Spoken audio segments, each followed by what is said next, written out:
Good morning, everyone. I'm Bonnie Brossart, and I'm the CEO of the Saskatchewan Medical Association, and it's my pleasure this morning to provide some Zoom instructions to you in preparation for the Spring RA. So again, good morning and welcome to all you early birds who are joining us today. For those of you who may not be familiar with the Zoom virtual platform, I would like to run through some basic instructions before the RA begins. The instructions that I am about to share with you are for those of you who are joining this meeting via their computer. Zoom does have some small differences on other devices, so if you are logged in through an iPad or smartphone, please visit the RA workroom for these instructions. Now let's start with how to be acknowledged by the speaker in this virtual meeting. The chat will be closed for this meeting, so if you want to make a comment or ask a question, it's as simple as raising your hand. To virtually raise your hand, press the reactions icon identified in the bottom right-hand corner. Then click on the raise hand icon to virtually raise your hand. Our host for the meeting, Julie Yu, will identify you to the speaker, who will then allow you to speak. Please be sure to unmute yourself when it is your turn to speak, and then mute yourself again when you are done. If you do not see the raise hand under the reactions icon, then it may be in your participants box located here. If it is not there, you will need to update your version of Zoom and download the newest version, and you can find these links in the RA workroom. It is very important to remember that after you've had the opportunity to speak to the assembly, that you press the hand icon again to remove this feature. If you are attending today's RA by telephone, you will not be able to signal that you wish to speak by raising your hand. Now, if you want to change your view in Zoom, please click on the View button here. It will open a drop-down menu like this, and you can select your view preference. If you have any questions for the SMA staff, please email us at communications@sma.sk.ca. Alternatively, if you are having technical difficulties with your Zoom link, computer video and sound, the Slido app, etc., please contact the Encore AV technical help email at dan.brown@encoreglobal.com. Please inform them of your issue and leave your telephone number for them to call you back shortly. In terms of voting, for any motions presented today, we will be using the polling function called Slido. This is the application that we've used previously. This platform will be equivalent to our in-person voting devices, and as such, they'll be available only to delegates. All delegates should have received an email with Slido instructions and the participant codes. If you do not have this information, it can also be found in the RA workroom. So please email communications@sma.sk.ca if you have any questions. Delegates, if you have not already done so, please go to www.slido.com and then enter the meeting code located here and click the green arrow. You can do this in another browser, on your computer, or on your phone, as well as you can download the Slido app. Please choose whichever option works best for you, but please do not log out of Slido for the duration of the meeting. Once you've done this, you will be brought to this screen. Please fill in the passcode provided and your information, and then click Join Event here. So the polling is going to look like this. Once you have made your selection, please press Send here. After you have finished, return back to the Zoom event to see the results. Please remember you will have 30 seconds to switch browsers and make your selection. While delegates get set up on the Slido app, and before we try a practice run using Slido, let's watch a brief video about our roadmap program, which focuses on engagement with medical students and rural practice. The The roadmaps have been a really key part in my last 2 years of medical school in reminding me why I love that aspect of medicine and offering me opportunities to network with rural physicians, to learn about some of the rural communities in Saskatchewan, what medicine looks like in them. It's almost like you're on vacation and you're trying to stuff as much as you can do in one day, and it's great because you get to see every part of it. I got involved with the roadmap program because I found the program integral in me choosing my career path when I was a medical student, and I wanted to help mentor students on their own career path.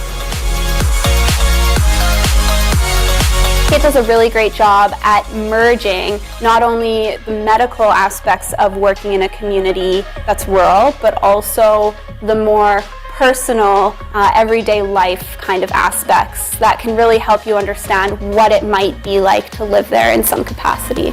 I was able to learn a lot about myself and what I value.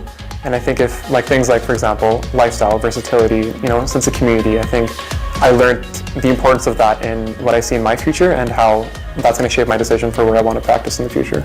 I grew up here in Saskatoon, so I never really got much exposure to communities outside of the city. So I was never really exposed to what Saskatchewan really had to offer. So being able to go to these roadmaps really opened my eyes to what the province has. I think roadmaps really opened my eyes to what rural health looks like. The most attractive thing is the openness of your scope. And the best part about it is, yes, you're learning through being there what the rural community is like and what people here do, but candid conversations that typically happen in a roadmap with people who live there every day, and they tell you what it's like. And what it's like is you get to do a lot of different stuff, which is really cool. The variety is really cool. Community centers like Estevan or Melfort, you know everyone in the healthcare environment, and you are truly functioning as a full team, which is really great. I think that's such a undervalued part of healthcare, is that team aspect. Up in these rural communities, you get to talk to the family physicians and the practicing doctors up there, and they show you all of the things that they get to do and experience. The roadmap tours and this program was a huge reason I think that I went into rural medicine. I would have never understood what a rural doctor does until I went on these roadmap programs. We also got to practice some of our clinical skills, which is great as a first-year student because you still haven't done anything yet. So we got to do casting, we got to do suturing, we got to play around with a gastroscope. And these are invaluable skills that I don't really think that I would have had the opportunity to experience until later years. It's not just touring the facility or seeing the city, but it's bonding with your classmates and doing fun things. There's always a fun activity going on during roadmaps, so that alone is worth the trip.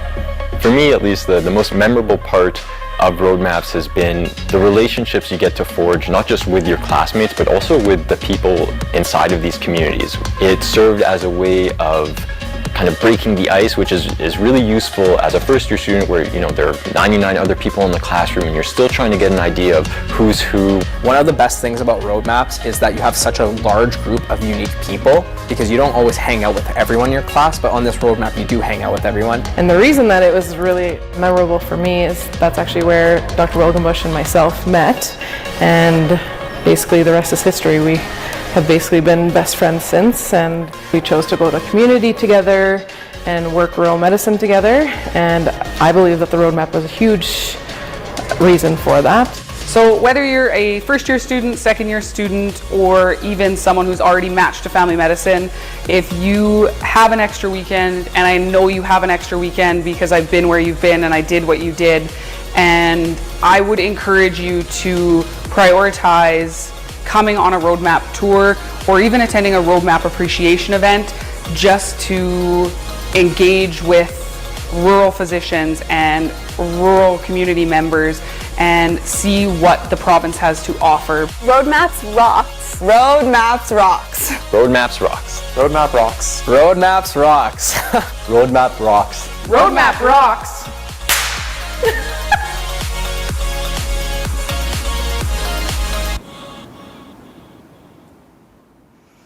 Hello again, and I hope you enjoyed that video as much as I did. I've seen that video a number of times, and it always puts a smile on my face, especially to see the joy in the students' faces and the learning experience, as well as seeing so many SMA physicians supporting the students as part of the Roadmap program. It's fantastic.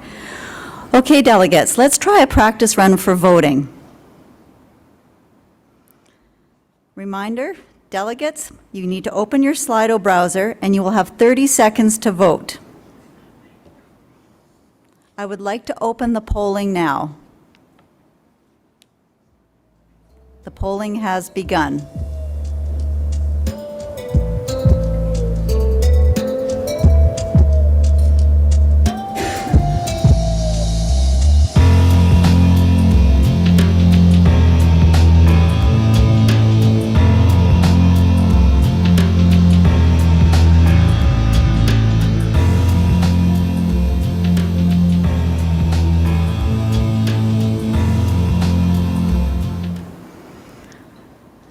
So the polling has ended, and the results are on the screen. This motion is carried. So I'm just getting confirmation that this polling trial run worked. Perfect. Okay, thank you so much. So thank you, everyone who have joined us very early this morning to go through this training session with the application and our Zoom platform. We will begin the RA shortly, sharp at 8 this morning. See you soon.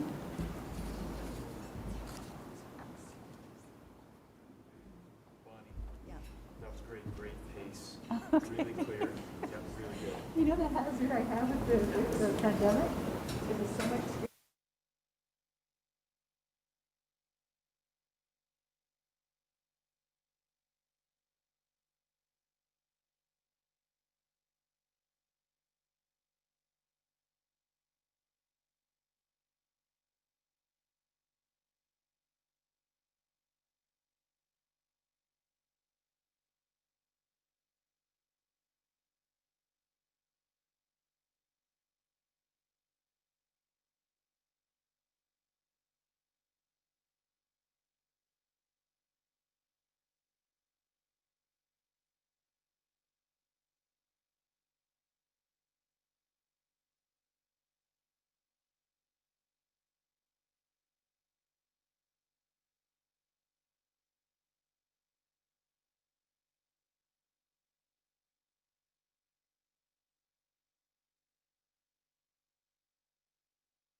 Good morning. My name is Bonnie Brossart, and I have the privilege of being the CEO of the Saskatchewan Medical Association. Welcome, everyone, to the virtual 2022 Spring Representative Assembly of the Saskatchewan Medical Association. I can't believe this is our 5th virtual meeting. We have not met in person since fall 2019, to be precise, November 2019. I don't think I'm alone when I say how much I miss the in-person connections that our RA meetings afforded. 2019 seems like such a long time ago. We are truly in a different time and place. Spring is a season for hope and excitement, the longer days, the warmer days, and I hope, like I'm not alone when I say the future will be better. But this pandemic and this virus has certainly kept us on our toes, and it will continue to do so. We continue to see high hospitalizations, high test positivity rates. Every day in your clinics, in the hospitals and long-term care homes, we see the impacts and the consequences of the pandemic. Are we in a 6th wave? Did we ever leave the 5th wave? I can't say for certain. But what I am certain of is my deep appreciation and gratitude to each and every one of you for all that you do. I draw inspiration every day from your resilience and your resolve to lean into the challenges that you have been facing and to push forward.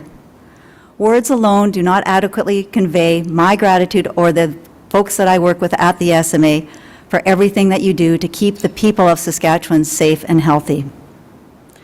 We had truly hoped that this spring Representative Assembly would be different and that we would be in person, sharing and connecting with each other after 2 years. But we can still make connections and hold robust discussions in this virtual setting on issues that affect you and the profession. I hope you will raise your virtual hand and join in the discussion at this virtual RA. Although the meeting today is virtual, we are trying something new of sorts. Some of the presenters and SMA support staff are actually meeting in person to produce this RA in a better way. We will be conducting parts of the Representative Assembly in person, such as the speeches, the presentations, as well as the presidential installation. And we hope this will provide a more pleasurable, visually appealing experience for you. However, when planning for the RA began several weeks ago, we did not know which direction the pandemic would take us, and we felt it was in everyone's best interest to keep people safe and healthy and for delegates to attend this RA virtually. But as I said, I can't wait to see you in person, and I'm hoping with all my heart that will be in the fall of this year. So let's get started. Since we are participating in this virtual meeting from all parts of our province, I want to acknowledge that we are gathering on Treaty 2, 4, 5, 6, 7, 8, and 10 territories and the homeland of the Métis. I am situated on Treaty 6 territory and homeland of the Métis. We are privileged to use and share this land with our First Nations and Métis communities. As such, we pay our respects to the traditional caretakers of this land. We affirm our commitment to reconciliation, our shared stewardship of the land, and our relationship with one another.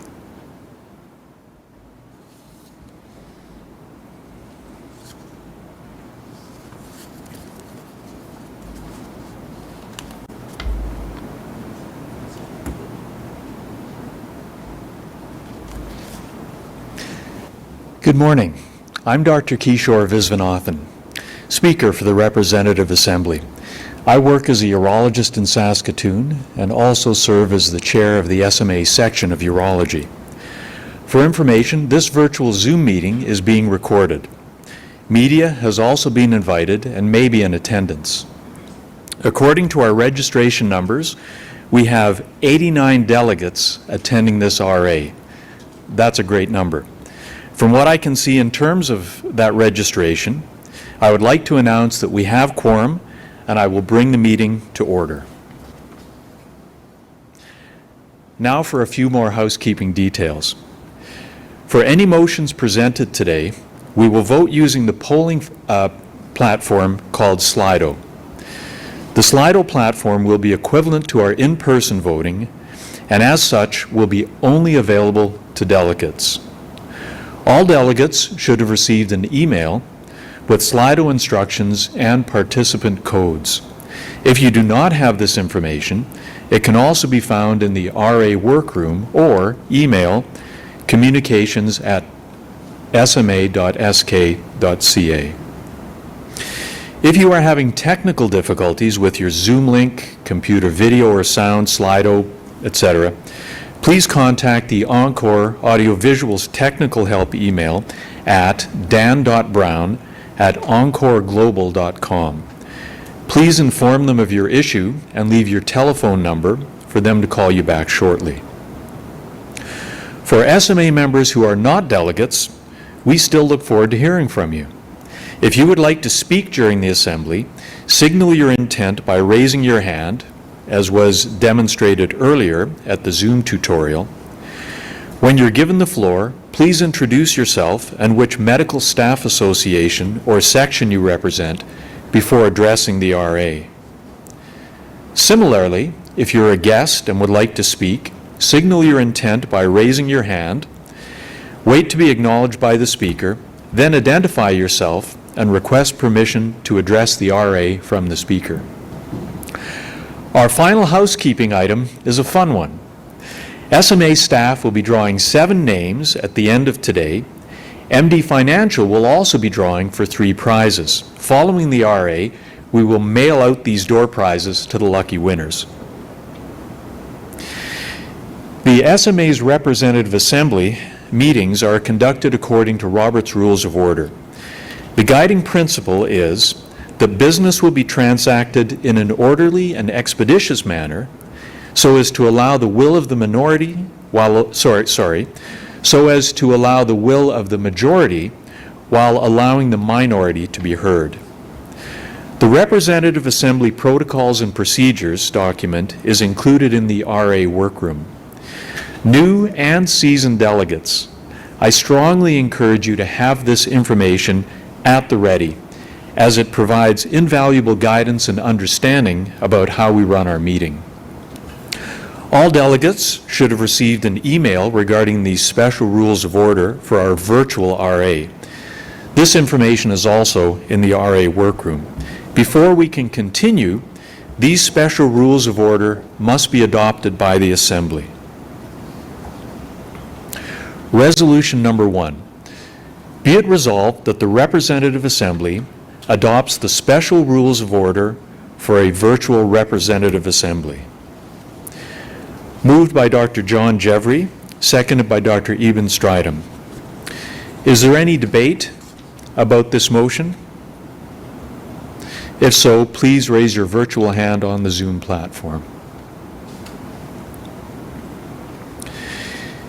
Seeing no raised hands, I ask for approval of the following motion, as read. Delegates, please open your Slido browser.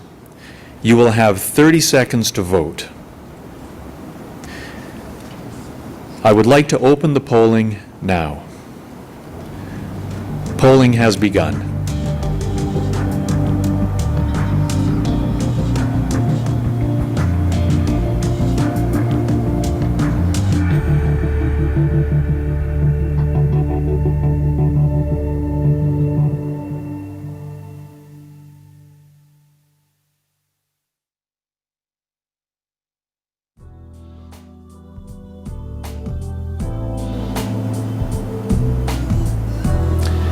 Polling has ended.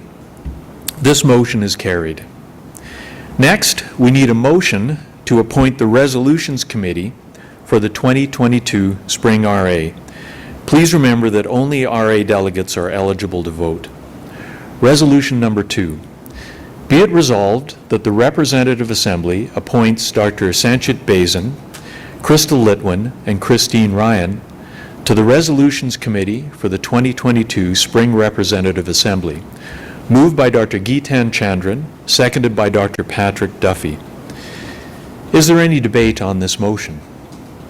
If so, please virtually raise your hand in the Zoom platform.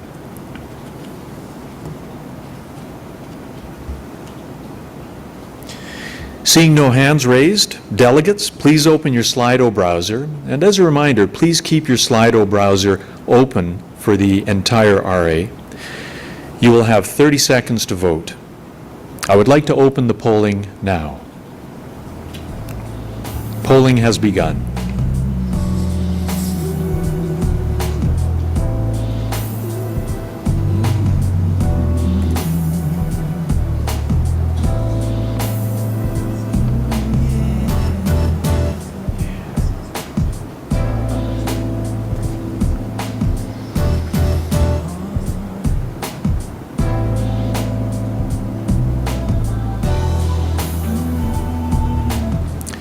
Polling has ended. This motion is carried. Now we will move to the election of new delegates to the Representative Assembly. Before I put the resolution up, I want to acknowledge and show my appreciation to all our delegates, both new and seasoned, that attended our delegate orientations. It was fantastic to see so many people take advantage of these information sessions. For the benefit of our new delegates, I want to set up this next resolution. Earlier this year, there were a number of elections held in various MSAs for regional delegate positions. It's not uncommon, even after this process, to have vacancies in these regional spots. Vacancies can also show up when an RA delegate resigns. When there are vacancies, the SMA reaches out to the MSA executives to address these vacancies by nominating a member for a one-year term. This year, we received the following nomination for a vacant position. Be it resolved that the Representative Assembly appoints Dr. Boye Adeboye as a delegate to the 2022 Spring Representative Assembly for the Southeast MSA, moved by Dr. Namdi Nbuka and seconded by Dr. Andre Grobler. Is there any debate on this motion? If so, please virtually raise your hand on the Zoom platform.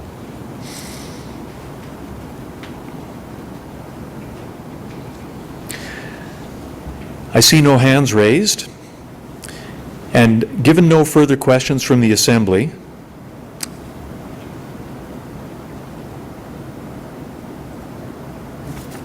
pardon me, delegates, please open your Slido browser. You will have 30 seconds to vote. I would like to open the polling now.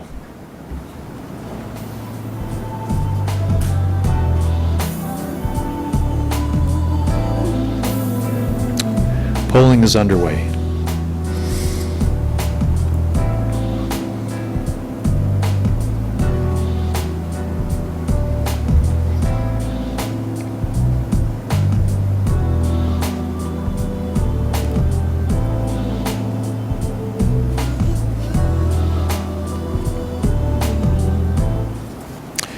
Polling has ended. This motion is carried. Congratulations, Dr. Adeboye. Our next order of business is the receipt of the narrative portion of the reports. Be it resolved that the Representative Assembly receives the narrative portion of the reports for information, moved by Dr. Crystal Litwin, seconded by Dr. Barb Konstantinowicz. Delegates, is there any debate on this motion? Again, please raise your hand virtually. Seeing no hands raised, we will vote on the motion. Delegates, please open your Slido browser. You will have 30 seconds to vote. I would like to open the polling now. Polling has begun.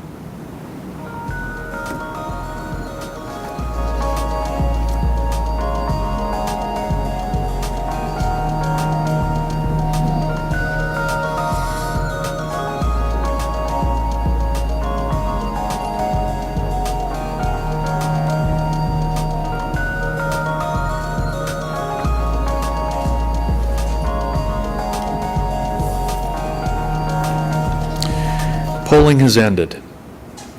This motion is carried. We will now move to the President's address. And it is my pleasure to introduce Dr. Eben Strydom. Born and raised in Namibia, Dr. Eben Strydom was exposed to rural health care in his sparsely populated home country. After graduating from medical school and working at a hospital in South Africa, he did a 2-month winter locum in Redvers. That convinced him to look further at opportunities here in Saskatchewan. He moved to Melfort in June 2003 and provides full-service family practice, including obstetrics, anesthesia, surgery, and palliative care services. He has served on the Kelsey Trail Regional Medical Association and the SMA's Board of Directors. He was elected president at the 2021 Spring RA. Dr. Strydom. Thank you, Dr. Viswanathan. Good morning, colleagues, guests, and visitors. Welcome to the 2022 Spring Representative Assembly.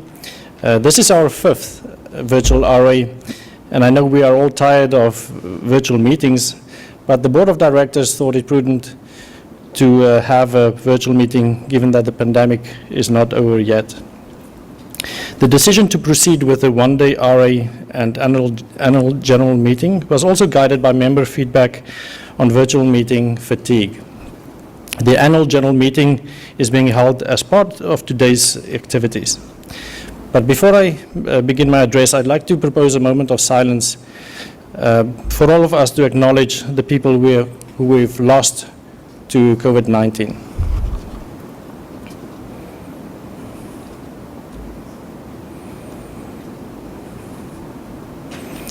Thank you very much. This is my last address as president of the SMA, and I think the best place for me to start is actually at the end with most recent news released from the SMA. I'm speaking about the results of a recent member survey which we did in February. I released the results to the members last week, and the story has been in the news lately. Shortly after the onset of the COVID-19 pandemic in May of 2020, the SMA surveyed members about the pandemic's impact on physicians' work and health well-being. Earlier this year, the SMA issued a follow-up survey posing many of the same questions asked in 2020. Nearly 400 physicians responded, and the results showed the profession very much on the edge because of the COVID-19 pandemic, and 3 main themes emerged from this. The first point points to the need to bolster physician health and wellness efforts. Many cited health and wellness as one of the top 2 priorities. Half of the survey respondents stated their mental health was worse now compared to pre-pandemic. This is not surprising, and the survey confirms what I have been hearing from SMA members during my presidency. The medical profession is stressed and tired, and physicians have reached a limit. The second theme is that of physicians who want to be heard. This is especially true as we move forward and as the Ministry of Health and the Saskatchewan Health Authority begin to plan the recovery of the post-pandemic health system. Again, this is not an entirely new finding. The SMA has advocated for a stronger voice in the management of the healthcare system. We've had some successes, but during the pandemic, the physician community sometimes felt ignored. Finally, we heard that physicians want change. And I must say here that if the medical profession, together with the Ministry of Health and other stakeholders, don't make changes, there will be negative consequences. For example, nearly two-thirds or three-quarters of respondents indicated now they find practicing medicine less satisfying than before.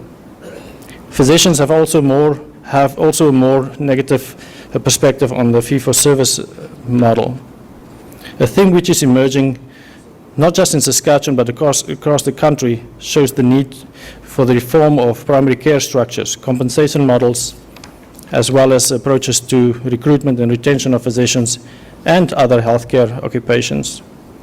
The survey results are troubling. However, I think we are faced with an opportunity. Last week, As we announced the survey results to the public, I wrote to leaders of key stakeholders in healthcare to encourage engagement with the SMA on the implications of these results. I hope these leaders join the SMA in the search for sustainable, collaborative solutions in the weeks and months ahead.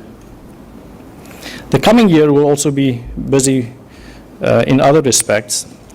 Equity, diversity, and inclusion continues to be a priority for the SMA, and the EDI committee has been looking at options and opportunities to create positive change.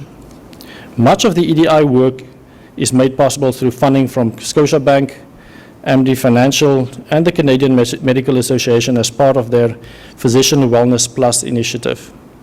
This initiative addresses the urgent ongoing health and wellness needs of our medical community. We are grateful for this sponsorship. The SMA is assembling its committee to represent you at the Medical Compensation Review Committee negotiations. Now, this is the forum where negotiations take place with the Ministry of Health on compensation and related programs. I think we are in for some tough discussions, but that's just part of the process. I'm grateful to have a strong channel where we can direct and hopefully address concerns of importance to physicians. The Medical Staff Association Revitalization Project has been moving along, and I feel we have fostered more effective activity and organization at the regional level. The SMA is stronger when everyone works together. The regions represented by the MSAs will be critical to tackle some of the issues generated by the pandemic, such as backlogs and staff shortages. The SMA also undertook a robust review of its governance practices in the last 5 months. Today you will hear an update on the work of this 5-person committee, which the RA elected to do this work. Governance may seem far removed from the day-to-day concerns of physicians, yet our strength and effectiveness as an association rest on a healthy and sound governance practice. My term as president ends today after delegates elect a new president. A new leadership team on the board of directors will carry on the work of the SMA. I wish to thank you all for what you do each and every day. Our journey over the last year was challenging, but hopefully we've weathered most of the critical part of the storm. I remain optimistic for a better and brighter future. Thank you again from the bottom of my heart and best wishes. I also want to thank my colleagues, hospital staff, patients, and community members for their support and advice. And a special thanks to Shelby, who has kept me on track during this busy and challenging year as SMA president. And finally, I want to extend my heartfelt and special thanks to my wife, Marianti, my sons, Orkut and Leon, for their support on the home front. I could not do this without your help, support, and patience. Enjoy the RMA. Thank you.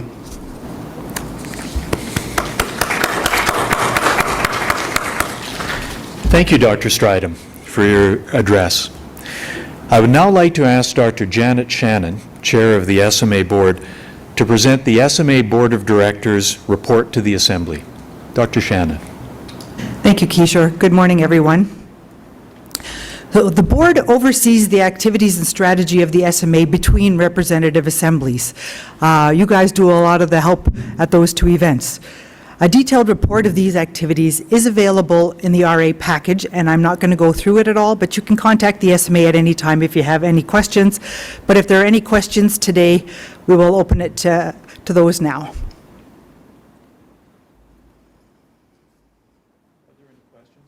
Shannon? Any questions for Dr. Shannon? Please raise your hand on the Zoom platform.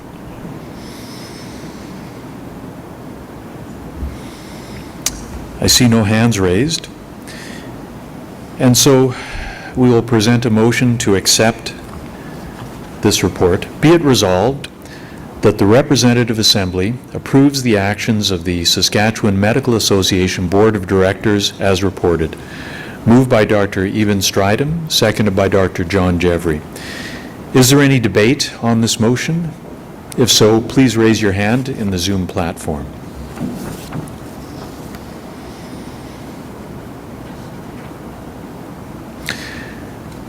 There are no hands raised. And so, delegates, please open your Slido browser. You will have 30 seconds to vote. I would like to open the polling now. Polling has begun.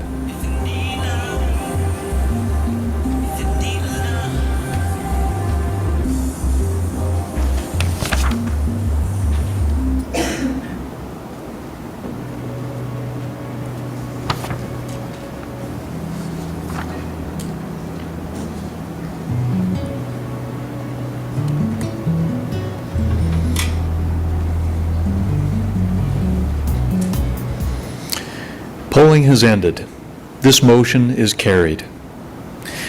I would now like to ask Bonnie Brossart to present the 2021 Fall RA minutes. Bonnie? Sure. Hello again, delegates. So in your RA workroom are the minutes for the 2021 Fall Representative Assembly. I believe those were made available shortly after the RA, but again, they are in your workroom. Does anybody have any questions or comments regarding the minutes from the 2021 Fall RA? If so, please raise your hand.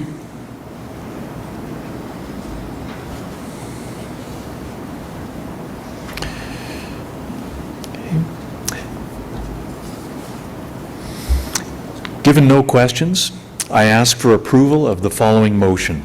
Resolution number 6. Be it resolved that the Representative Assembly approves the minutes of the Fall 2021 meeting of the Representative Assembly. Moved by Dr. Carla Holinati, seconded by Dr. Namdi Ndabuka. Is there any debate? If so, please raise your hand in the Zoom platform.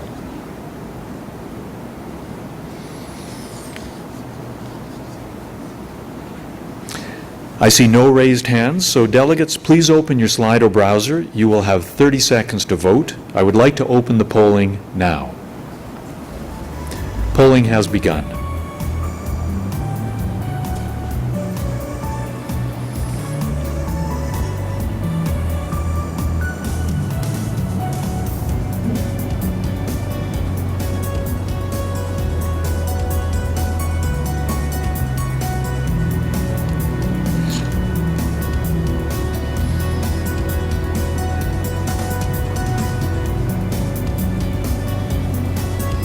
Polling has ended. This motion is carried. I now ask Bonnie Brossart to provide the resolutions update. Thank you again. So the 2022 Spring RA Resolutions Report was placed in the RA workroom for you to review before today's meeting. This report differs a bit from previous resolutions reports in that it contains all outstanding resolutions dating back to 2015. So a handful of months ago, the Communications and Community Engagement team, along with the Director of Physician Advocacy and Leadership, undertook an audit of all the resolutions from 2014 onwards. This work is not yet complete, and I can report to you that we still have more than 50 resolutions that are being worked on, and those are the ones that are listed in the report that was included in the RA workroom. You know, among other things, the pandemic did slow our pace in terms of addressing and advancing these resolutions, so yes, work remains, and we still have some backlog. But it was important, we thought, to share with you the status of these resolutions that are still in progress or considered active. And I expect I will have a progress report for you in the fall that will show some improvement on these resolutions going forward. It is always our intent as a staff at the SMA to work very closely with movers and seconders to ensure that these resolutions do get advanced in as timely a way as possible. So if you have a question about any particular resolution, or if you have ideas on how to improve the resolution process, I strongly encourage you to reach out to Ivan Muzechka at the SMA, and he would be happy to discuss any questions or concerns that you have with you with regards to our process and how to make it better. So thank you very much, and I will now take any questions.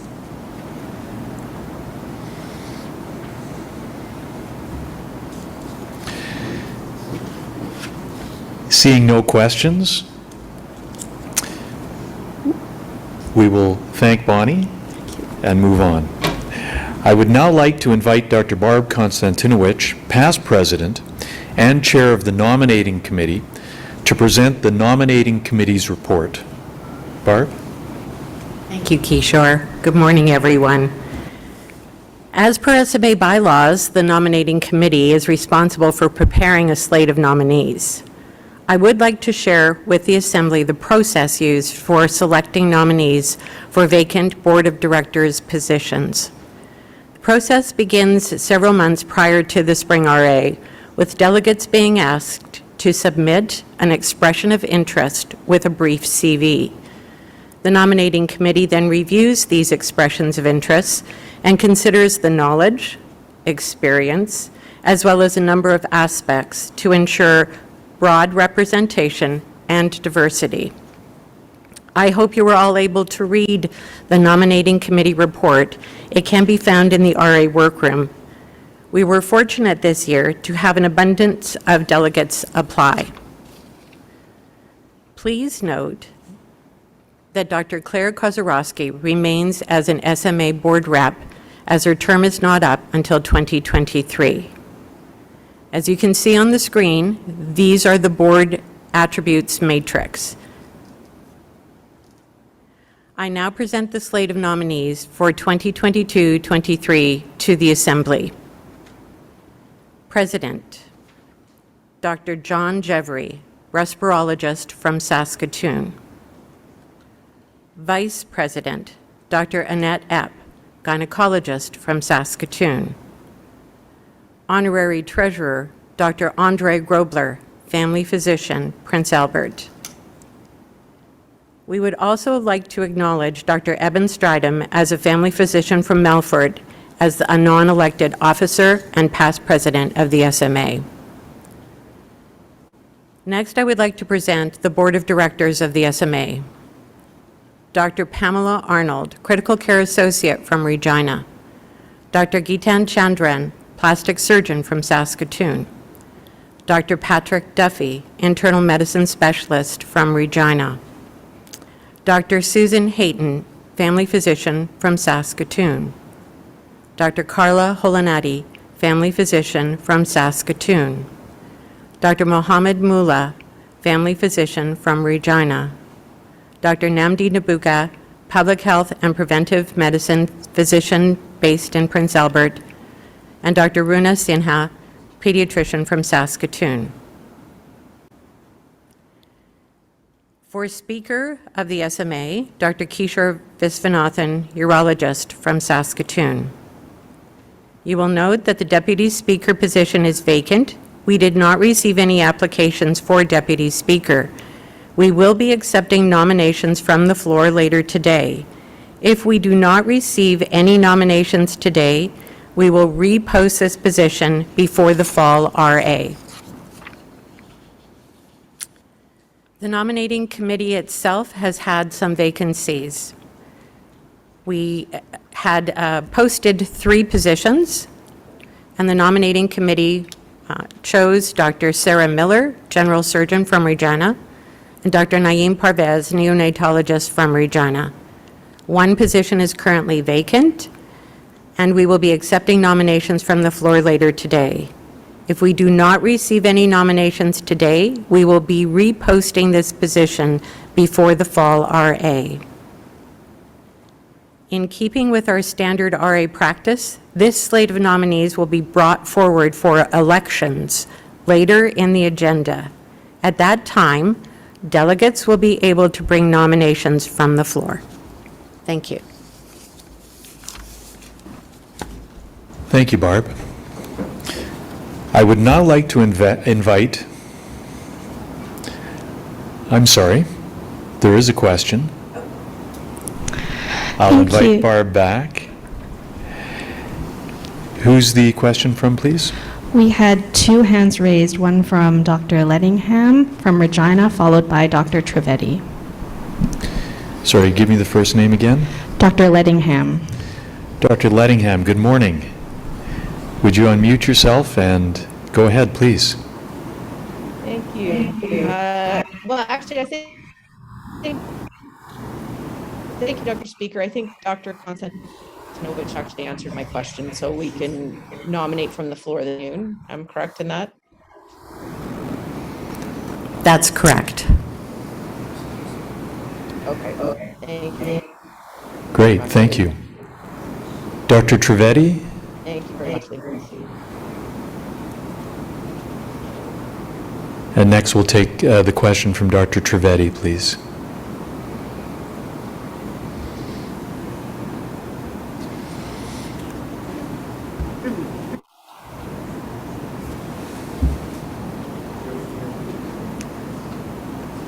Hello, can you hear me?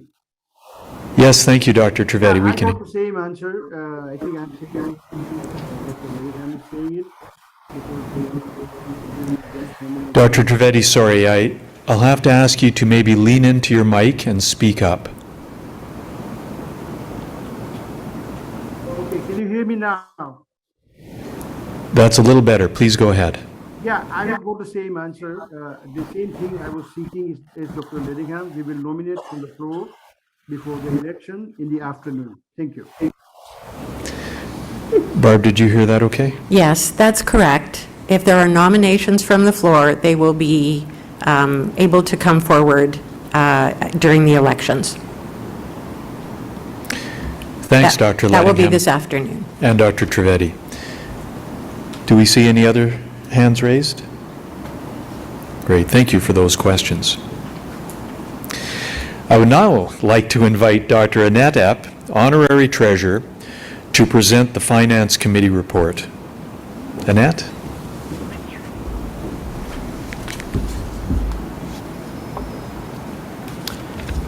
Good morning. Thank you very much, Dr. Visvanathan. I am honored to present the report from the Finance Committee. You will find it in your workroom along with the consolidated financial statements and the audit findings report.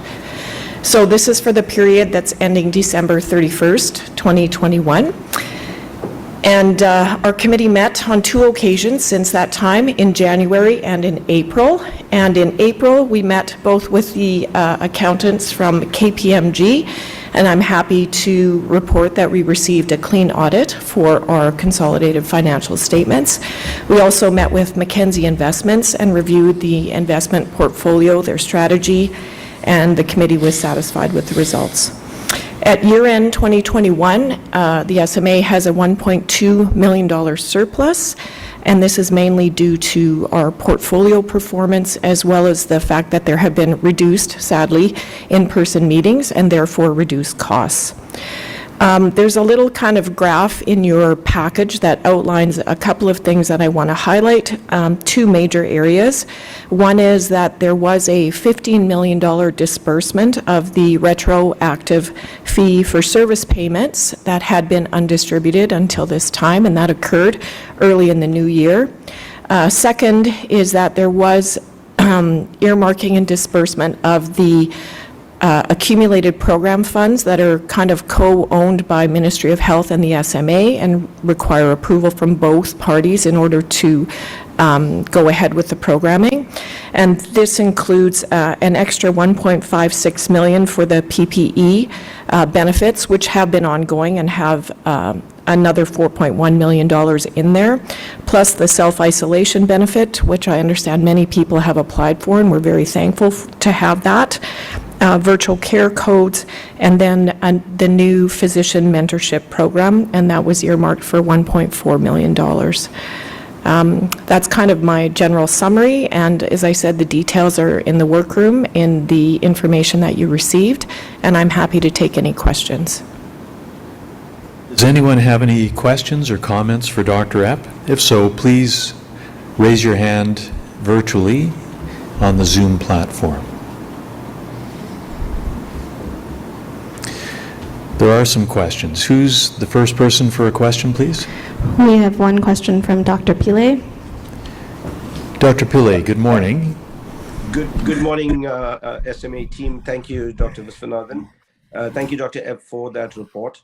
Could you please explain regarding the unexpended payments, what occurred with the balance? Because I believe the sum was larger than $15 million. Could you explain what happened to the balance or where the balance is from that unexpected payments? Thank you. I can try to explain it, but I think Marcel would be much better in terms of where it's actually sitting. Is that okay if Marcel speaks to it? Yes.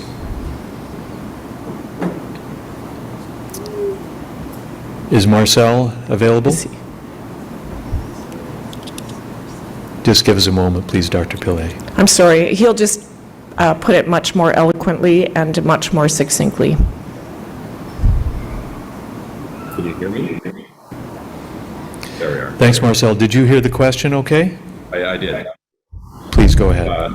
You're quite right, Dr. Pillay. In the fall, when the resolution was passed and brought to the RA, there was a plan to disperse about $15 million of the total of around $20 million that was remaining in the fund, with the notion of continual review of that balance for future disbursements.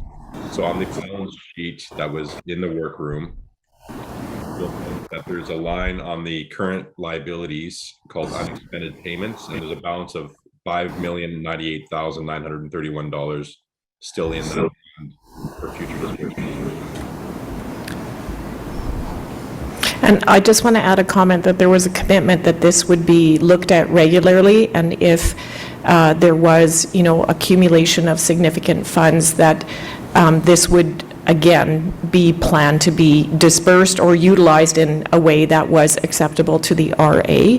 So it is, the intention going forward is not that this would grow without being checked regularly. Thank you. Are there any other questions? Seeing no other questions, I ask for approval of the following two motions. Resolution number 7. Be it resolved that the Representative Assembly approves the audited financial statements of the Saskatchewan Medical Association for the year ending December 31st, 2021. Moved by Dr. Annette Epp, seconded by Dr. Pamela Arnold. Is there any debate on this motion? If so, please raise your hand in the Zoom platform.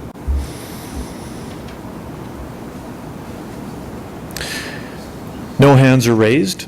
Delegates, please open your Slido browser. You will have 30 seconds to vote. I would like to open the polling now.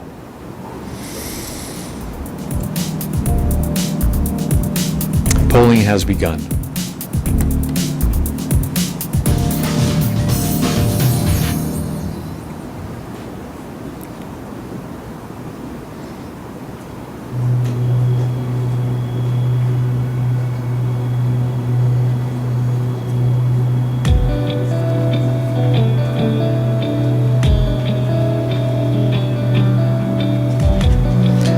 Polling has ended. This motion is carried. The next resolution is resolution number 8. Be it resolved that the Representative Assembly appoints the accounting firm of KPMG as auditors for the Saskatchewan Medical Association for the year ending December 31st, 2022. Moved by Dr. Annette Epp, seconded by Dr. Pamela Arnold. Is there any debate on this motion? If so, please raise your hand in the virtual Zoom platform. Seeing no questions, delegates, please open your Slido browser. You will have 30 seconds to vote. I would like to open the polling now. Polling has begun.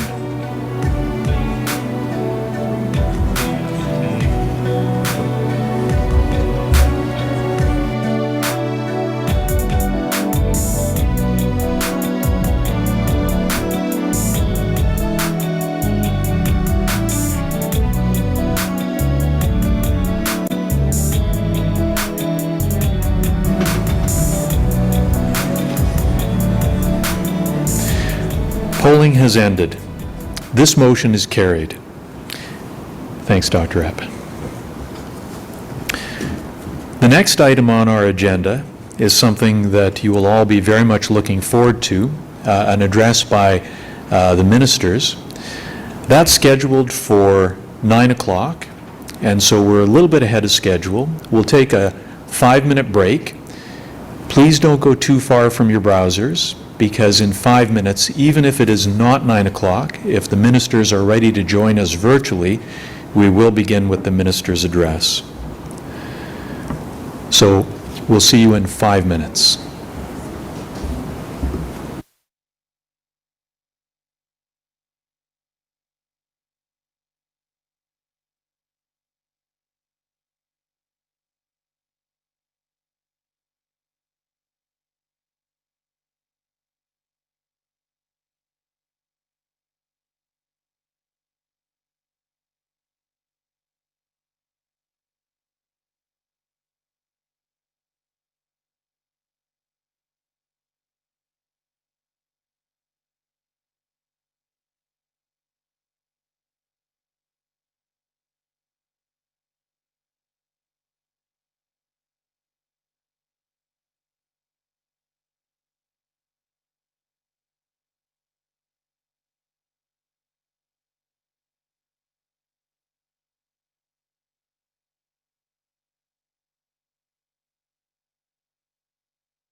Welcome back, everyone, from that short break. As I mentioned before the break, the ministers will be joining us at 9 o'clock and have commitments until 9 o'clock.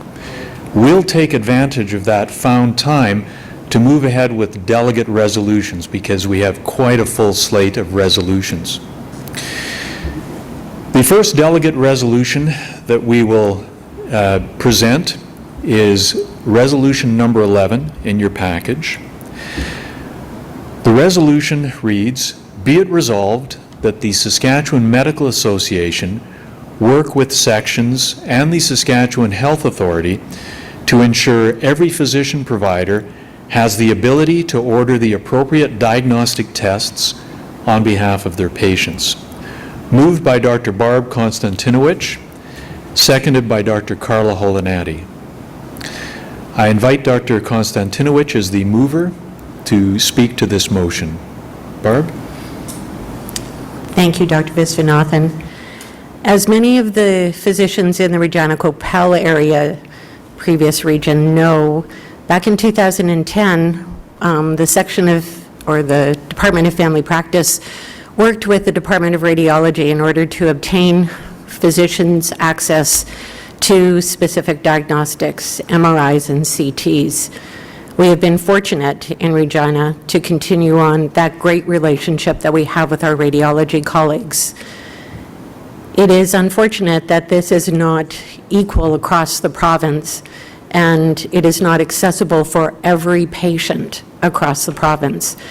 It is important to note that we have written appropriate diagnostic tests if we require education, if we require certain forms, if we require something from radiology so that this can be done on behalf of patients.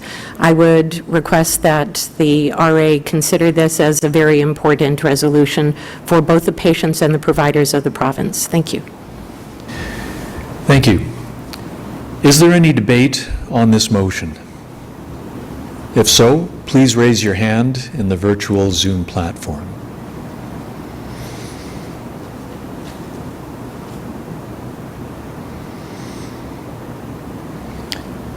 There are no hands raised, and so we'll vote on this motion. Delegates, please open your Slido browser. You will have 30 seconds to vote. I would like to open the polling now. Polling has begun.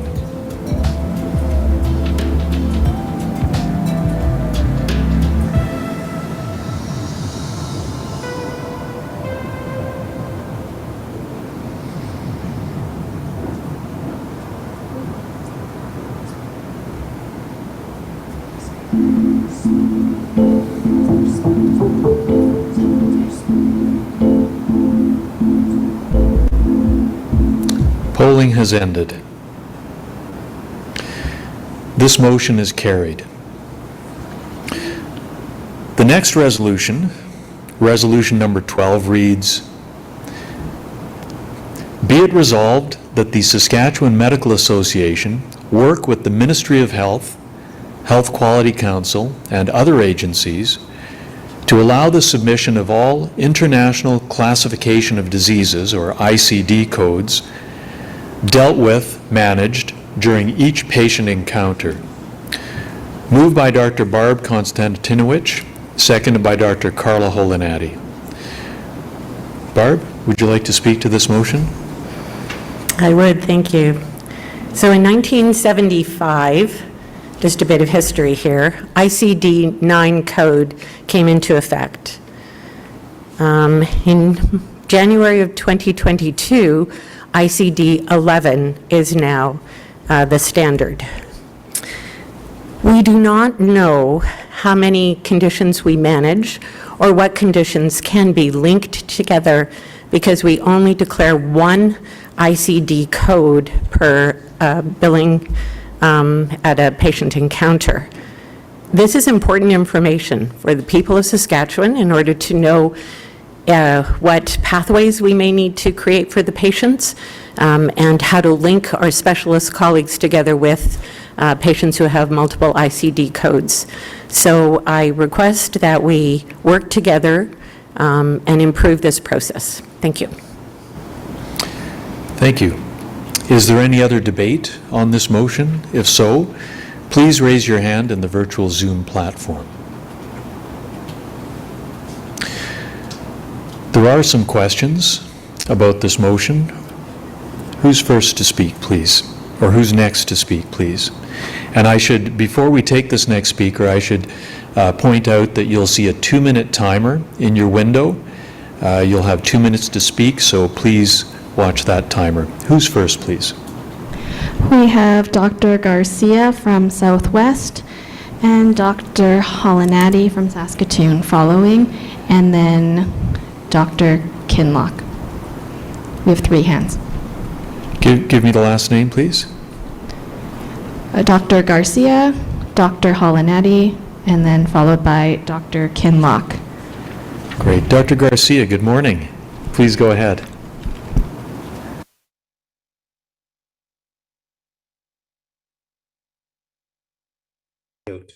There we are. Hi, so Dr. Garcia, Cyprus, former Cyprus representative.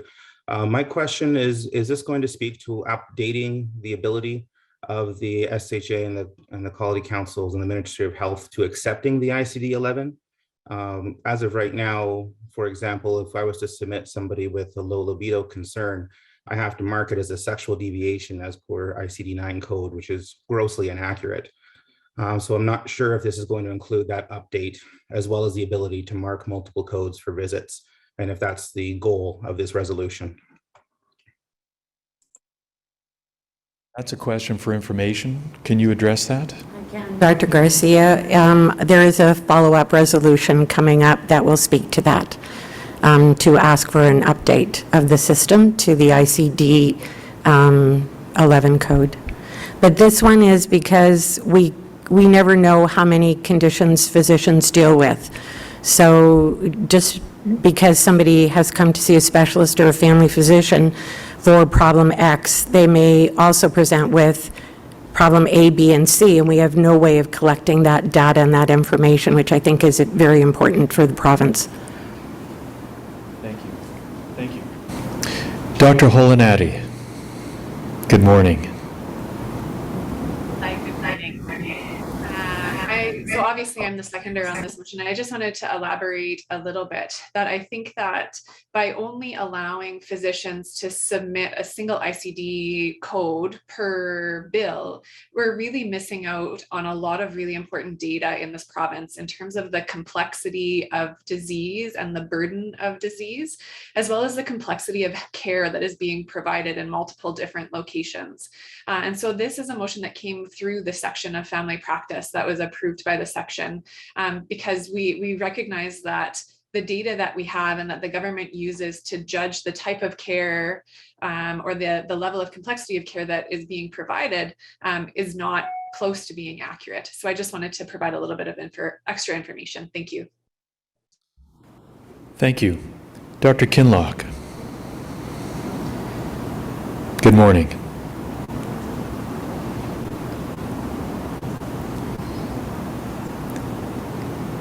Hi, good morning. Thanks. I represent Saskatoon Medical Staff Association. I'm a pathologist in Saskatoon. I'd like to speak in favor of this motion. This is something that we use in pathology that's called electronic synoptic reporting and used to make data-driven decisions about healthcare resources at a larger level. I think that the way that Dr. Konstantinowicz and Dr. Holinati have it worded would include pathology as well, because we have issues trying to get the cancer agency to accept some of this information. So I'd like to support the motion and then possibly be involved in any follow-up discussions that occur from this motion. Thank you. Are there any other questions from the floor? No other questions. So delegates, please open your Slido browser. You will have 30 seconds to vote. I would like to open the polling now. Polling has begun.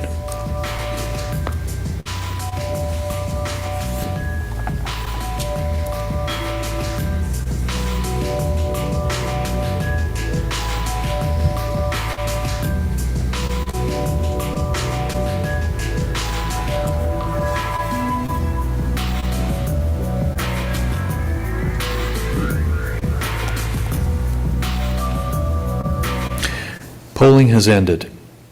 This motion is carried.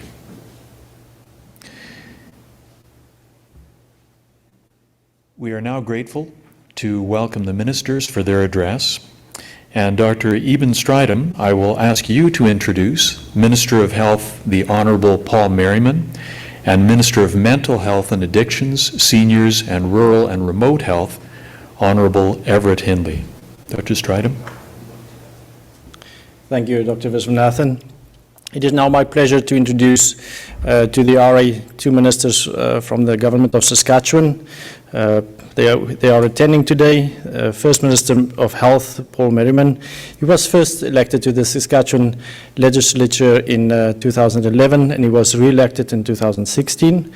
He served as Minister of Social Services and Government House Leader. He served as Deputy Government House Leader as well as Government Whip.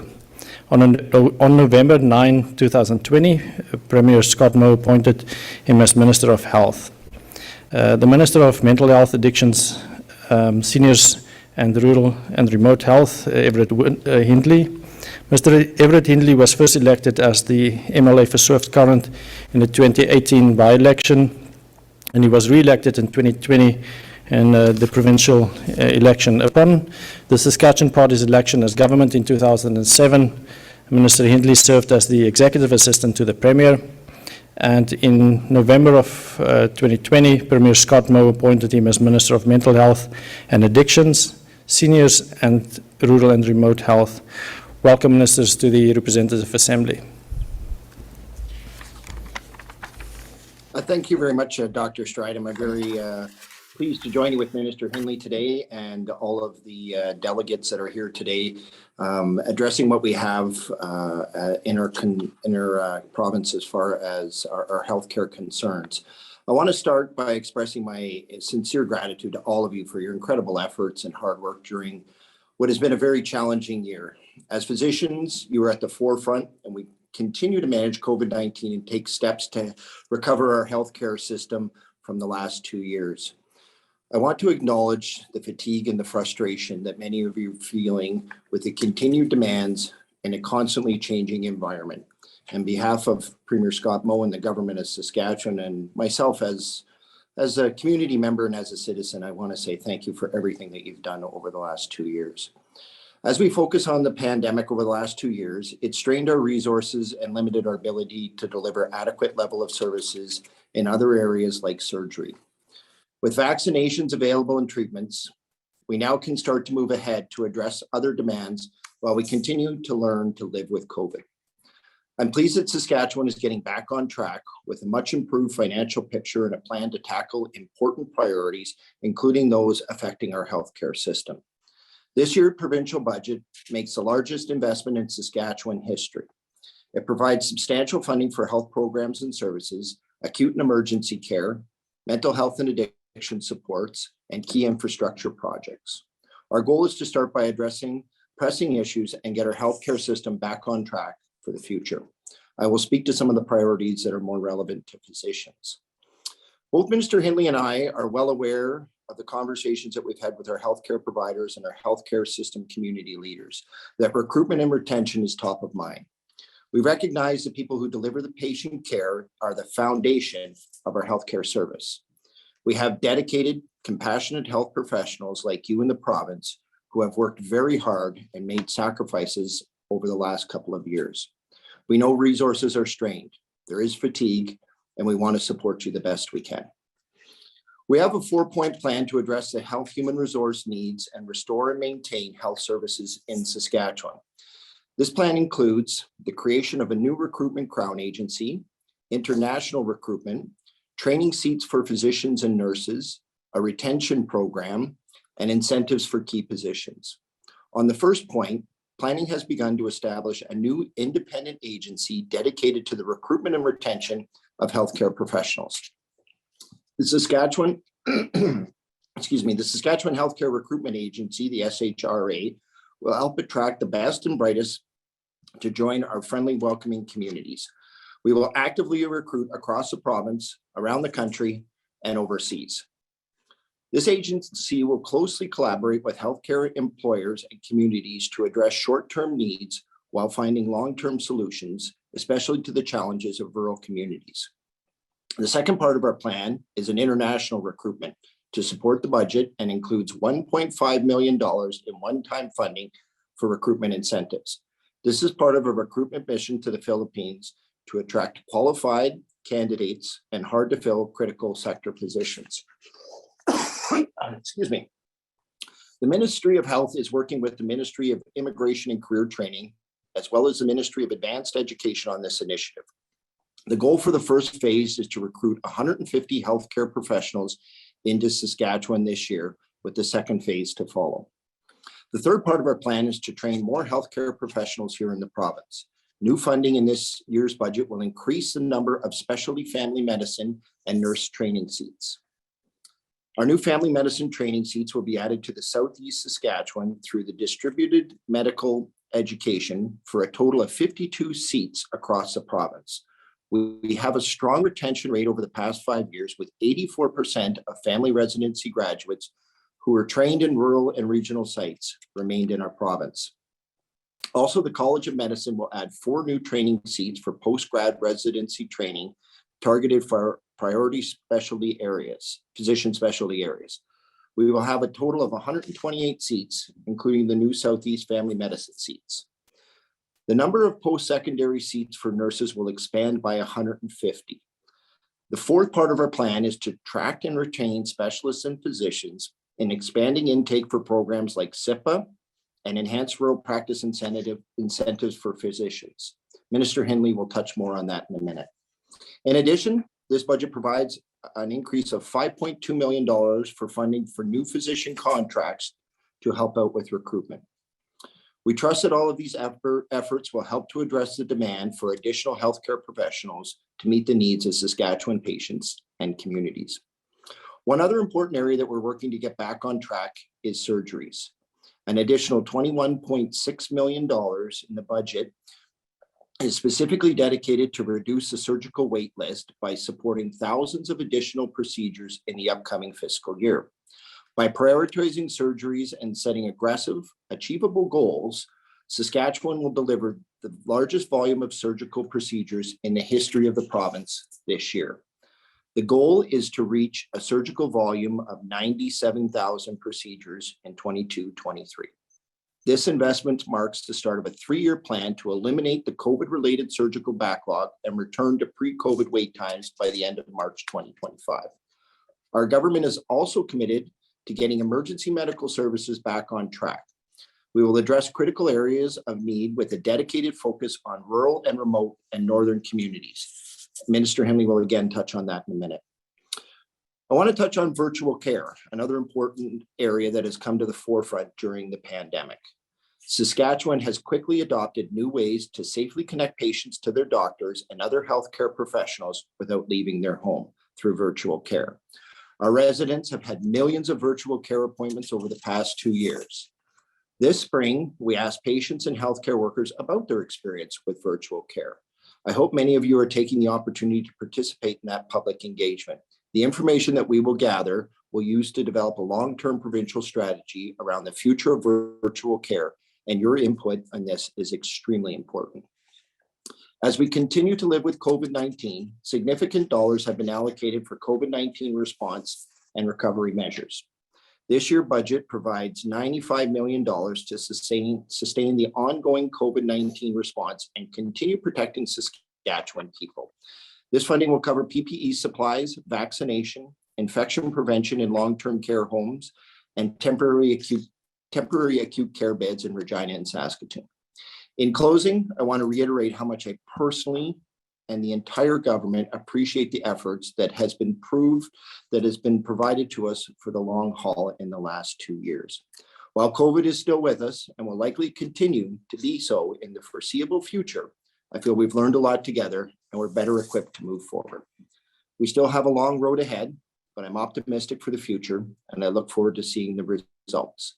Thank you very much for listening. And I'd like to personally thank the board for inviting Minister Henley and I up yesterday to have a very good discussion on primary care and family medicine, and also the evening that we had with the executive last night. It was very enjoyable. Thank you very much. Minister Henley.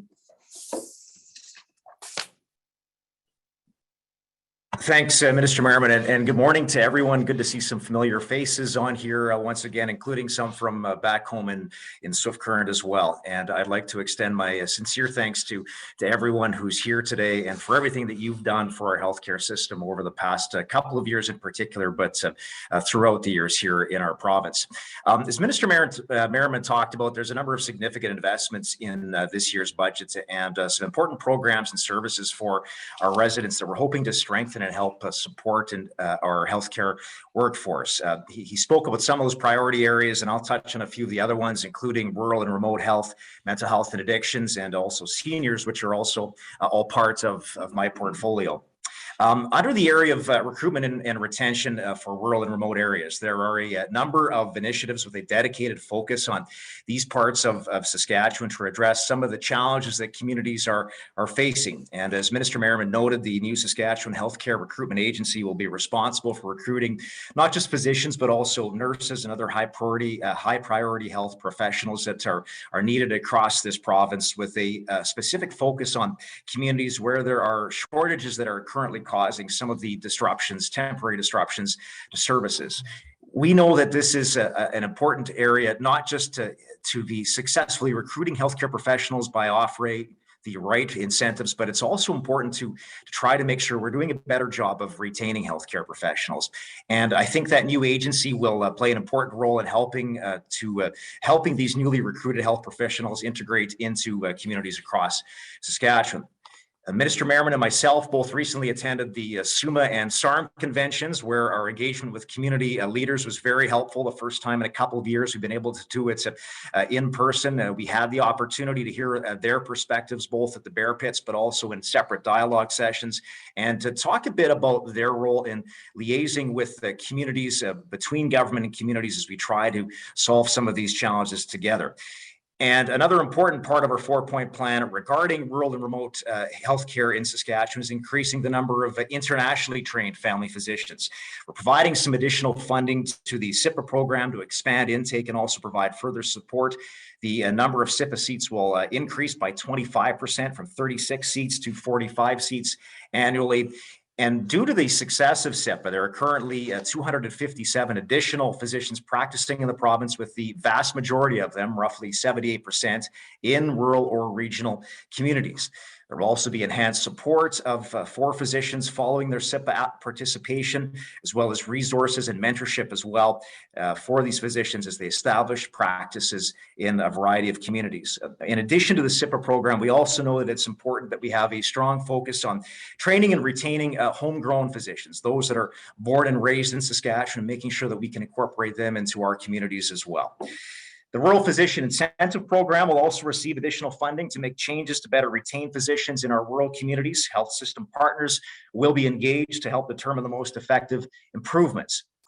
When it comes to emergency medical services, key commitments in this year's budget will also see significant expansion in acute and emergency care across our urban and rural communities.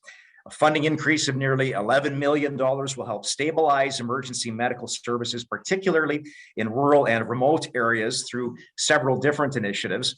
A majority of the funding will add paramedics, put more ambulances on the roads in 27 rural, remote, and northern communities. It will add nearly 71 full-time equivalent positions and increase capacity to provide a stable level of service and respond to emergencies in a timely manner. Also, community paramedicine will expand to several rural, northern, and First Nations communities, with funding provided for staffing and training. We know there's more work to do, and this is a start on making some of those improvements to help stabilize EMS across this province. In the area of mental health and addictions, we all know someone, I believe, who has been touched or experienced a mental health or addiction issue. And our government will continue to work to help deliver those services by investing the largest amount of dollars ever to help support Saskatchewan people.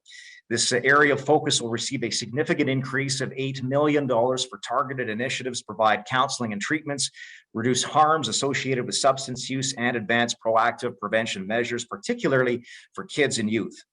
The additional investment in this year's budget includes funding for the continued implementation of commitments made in the previous budget.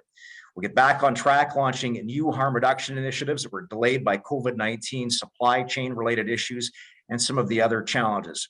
We'll continue to establish and continue the work to establish integrated youth services models in this province to better coordinate services for youth. Our mental health capacity building initiative, which partners with school divisions, is going to be expanded to more schools with an additional $800,000 investment in this year's budget. There were a few more details released on that earlier this week that now provides some details for how school divisions can apply for that funding. This year's budget will also fund recent recommendations and priorities released by the Saskatchewan Drug Task Force, and this work reflects extensive consultations with a wide range of partners across Saskatchewan, and that includes people with lived experience. And in this year's budget, we've allocated $1 million specifically for the Drug Task Force findings. Some of that money will be specifically targeted for an initiative known as Hotspotting, a locally integrated overdose response type of project that's been tried successfully in some other jurisdictions, and we're looking forward to getting that initiative off the ground very soon. Significant progress has been made through record investments in recent years, but we recognize that there is still more work to do when it comes to addressing mental health and addictions issues. The budget also responds to concerns we've heard about barriers created by wait times for detox and treatment, and while also ensuring that harm reduction services and supplies are efficiently offered to Saskatchewan people, regardless of where they live in the province. And specific to the treatment end of things, there is $2.1 million to be directed towards the first tranche of funding for the 150 additional treatment spaces that we're hoping to add in this province over the next 3 years. In the area of seniors, seniors care also remains an important focus for our government. A $17 million budget increase this year will enhance services to help seniors live safely and comfortably in their communities, strengthen long-term care and home care. This year, we're adding an additional 117 continuing care aides to home care and long-term care. With these positions, we will have added 225 of our commitments to add 300 positions as per the election. And in addition to that, we also know in the conversations that I have with seniors and older adults across this province and advocacy groups that aging in place is a priority. So we have some dollars specifically targeted towards funding increases for home care, for individualized care, and continuing to have the conversations about aging in place models and how the provincial government can help to work with seniors and older adults to further enhance and head down that road towards those types of models in this province. Also, to better protect seniors against influenza, we will be offering high-dose influenza vaccine to all Saskatchewan residents aged 65 and older. Our physicians have played an important role in helping deliver vaccinations for both influenza and also COVID-19, and I want to thank each and every one of you for that important work. So in conclusion, these are just some of the highlights of how our government is planning to get the healthcare system back on track to better help support you, and the very important that you work, the work that you do in supporting patients. We want to be there to help support our healthcare providers, and that includes our physicians. Minister Merriman and I greatly appreciated the ongoing collaboration that we have had since our time being in these portfolios. We thank the SMA and its leadership as we work to find the best possible solutions we can to support physicians and help address the challenges that you are facing, and in turn that all of us here in government and across this province are facing. So with that, I just want to thank everyone for the opportunity to say a few words this morning, and we would be pleased to take your questions. Ministers, thank you. The ministers have graciously allowed time to receive questions from RA delegates. Please remember, once you're invited to speak, speak loudly and clearly, state your name, and please be brief with your question so as to enable all interested delegates the opportunity to ask a question. You will have 2 minutes to ask your question, so please refer to the timer on your screen. While delegates are gathering their questions, I want to say to the ministers, in my role as speaker and in my work as a surgeon, I get to indulge my fanaticism for sticking to a schedule. So I'm really grateful to both of you for joining us at the time scheduled. It's very considerate, thoughtful, and thank you for that. Do we have any questions? Please, who's the first person to speak? We have a few questions. Our first question is from Dr. Bosson from Regina. Dr. Bosson, good morning. Please unmute yourself and ask your question. Hear me? Perfect. I'm Sajid Basine. I'm one of the gastroenterologists in Regina. I'm one of the RA delegates from Regina as well. My question is actually about access to timely and continuous outpatient psychiatric care. Now, as a gastroenterologist, we refer patients who have functional or irritable bowel syndrome that's severe, typically driven by anxiety, depression, that's quite pathologic. Recently, I've found that we've had significant delays to access to care in mental health, most notably because there are no active community psychiatrists accepting any new referrals for patients between 18 and 65 in the city of Regina, and this is up to date as of a week ago. This is a problem, and I brought this up to our colleagues in psychiatry in Regina, and they're aware of this problem. In fact, even patients who enter the hospital system have difficulty accessing outpatient care because there are no community psychiatrists accepting patients. It's, to me, frustrating because we've had a residency program in psychiatry in Regina now for a number of years. I believe we've produced at least 8 psychiatrists through that program, of which only 2 have been retained. Part of the challenge has been many of these trainees have to do a return of service that's mandated in rural communities when the needs are in the city and they want to stay in the city. And when someone, for example, who's from Toronto is forced to work in a small community where they don't want to be, they tend to leave the province as soon as their return of service is done. What kinds of steps are we looking at as far as mental health? For breaking in, and I apologize for not starting the timer when you started speaking. I think we are getting pretty close to the end of your time. Yeah. So I just wanted to bring that up and see what the approach is and how the ministry can sort of withdraw some of those restrictions for these College of Medicine trainees to keep people in the cities, because I think patients would rather have a specialist that can come to in the cities than worrying about the recruitment and retention of psychiatrists in smaller communities at this point. Thank you.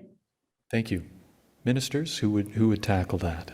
Sure. Yeah, I'll take a crack at it. Thank you, Dr. Basine, for raising that point. You know, you make an excellent point, and it's one of the increasing pressures that we're facing in a number of areas when it comes to healthcare in this province. I think at last check, I think we had roughly 120 licensed psychiatrists in the province. It's my understanding, that's a stat from earlier this spring, and it's my understanding that there were also 38 residents in the psychiatry residency program at the U of S's College of Medicine in residency years 1 to 5.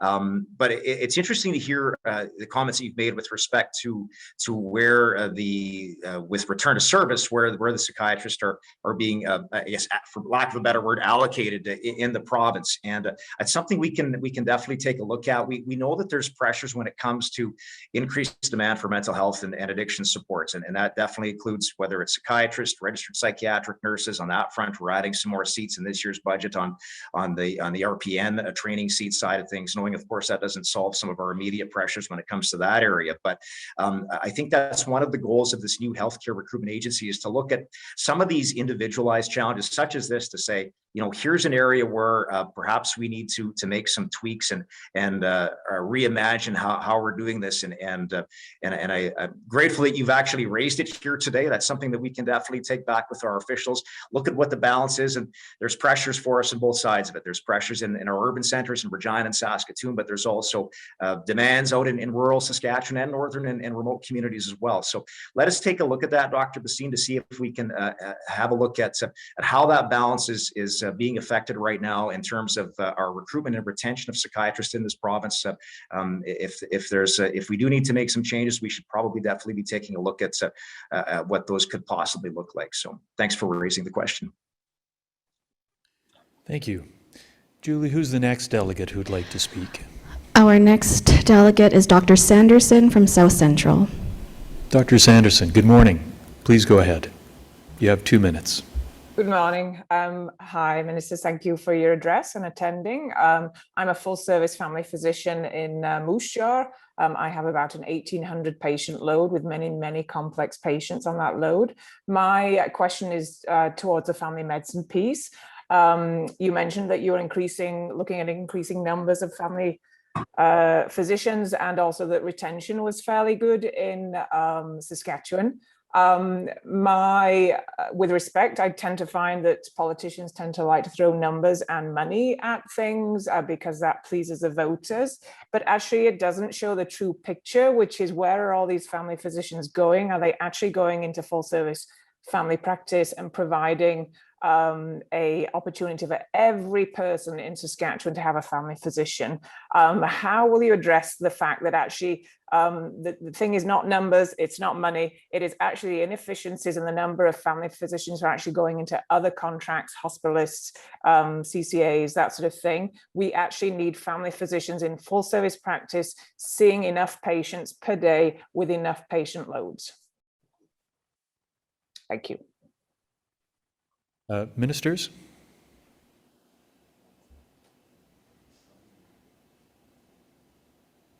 Sorry for the delay. I just was muted there from your end. This was something that was discussed, probably the main topic when we just had a meeting with the board yesterday on primary care and family medicine, and people transitioning from family medicine into other specific areas, into hospital, to be able to get hospital access and privileges. It's something that we're certainly looking at. And as far as what we're doing with money, we know we have to increase the funding in this area, and we know we have to look at retaining certain individuals into family medicine. This is something that, from my knowledge, has been brought up a couple of years. That's why we increased the family medicine seats this year. And we're going to continue to look at that. We want to make sure that the best person to probably work in family medicine is somebody that has a family here in Saskatchewan. So we want to be able to make sure that we're getting those individuals through the process, and then we're retaining them. The number is, I think, that I put out there was 84% of retention, but we've got some work to do on that. We really do. We want to make sure that we're getting all of those physicians that are graduating, not just from our medicine school, but other medicine schools, med schools, to be able to work in Saskatchewan and remain in family medicine. If there's something that we have to look at in the future as far as incentivizing family medicine, then we can certainly have that opportunity to be able to look at that. But this was discussed at length from the board, from about 5 or 6 different board members with different perspectives on it. And it's something that we will certainly take back and have a look at. Thank you, Minister. Thanks, Dr. Sanderson. Julie, who's the next speaker? We have 10 more hands up, and we have Dr. Loden next from far northwest. Dr. Loden, please go ahead. Hi there. Thanks, ministers, for your address. I'm Steve Loden. I'm a family physician in Meadow Lake. I was hoping to just clarify with your comments on the Health Human Resources plan. Would that plan have the scope to also include other allied health workers, such as ultrasonographers, lab and X-ray technologists, and physiotherapists? And there's probably others like social workers, but I just think that those are some of the services that we are lacking, that's impairing our ability to really provide the full services that we're capable of locally. Thank you. Thank you. Thanks for the question. Great question, and I didn't cover that in my opening remarks. Probably everybody on this call will recall Sask Docs, where we very focused in on recruitment of doctors and surgical clinicians from around the world. What we're doing now is, with this new Health Human Resource Agency, is we're broadening the scope of that. Sask Docs was in the ministry, and then when the SHA was formed, it was moved into the SHA. Now it's going to be out with the Treasury Board Crown, that's going to have various people have a board, and various people that are going to be looking at all different areas of healthcare, not just doctors, but nurses, nurse practitioners, clinicians, continuing care aides, Lab techs is another one that we have some shortages of across the province. So we're going to be working with the local areas to be able to identify what is out there that is needed and how this Health Human Resource Agency can identify those individuals and then go out and recruit them. So we will be looking at a very broad spectrum of individuals within the healthcare community to be able to make sure that we're not just having the doctors, but we're also having the support teams in and around them. Minister Hindley. Yeah, if I could just add to that, Dr. Loden, thanks for the question, and you're exactly right. I've dealt with and spoken to a number of physicians and community leaders across this province where we have some temporary service disruptions right now. And you're right, it's not. In some of these cases, it's actually not doctors. It's we don't have enough nurses to be able for them to legally open to the hours that they're supposed to be open, whether it's an ER or acute beds or whatever it happens to be. So Minister Merriman hit the nail on the head, but that's precisely it. We have more than just family physicians that we're trying to recruit and retain in this province. It's, as Minister Merriman said, RNs, LPNs, continuing care aides, lab techs. In the case of my home community in Swift Current right now, it's a lab at the Cypress Regional Hospital isn't operating at full capacity because we have some shortages there. So they're operating on reduced hours. And there's several other communities right now that are in a temporary service disruption. So that's why we've identified this. This is a system-wide approach of what is it do we need, not only now in the short term, but what do we need in the years to come? Where are the pressures that are coming down the road so we can hopefully nip some of those in the bud and be better prepared for potential future shortfalls. Thank you, and thank you, Dr. Loden. Julie, who's next? We have Dr. Mula from Regina next. Dr. Mula, good morning. Please go ahead.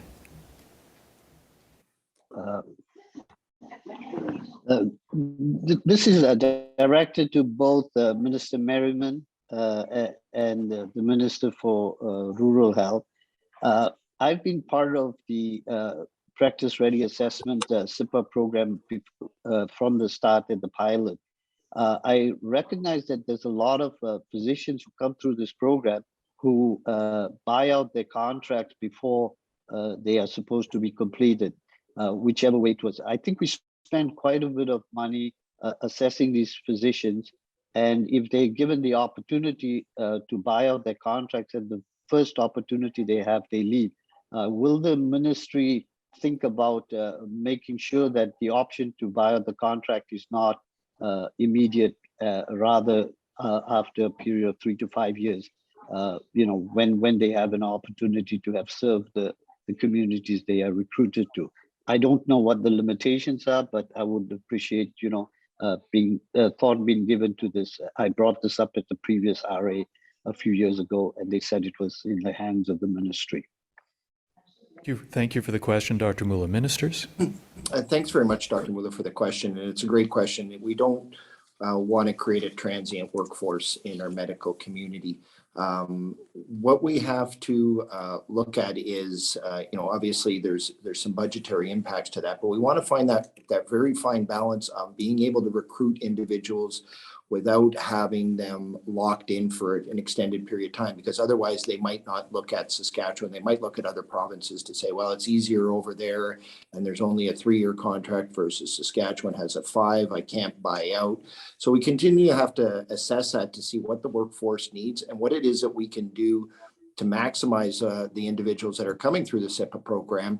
Hopefully, we have some opportunities for them to create some roots in Saskatchewan and stay in Saskatchewan. That would be the ultimate success. But we want to balance that fine line of being competitive, but not being overbearing on individuals that want to come and use our SIPA program. As far as buying out the contracts, that's something that I'll have to look into.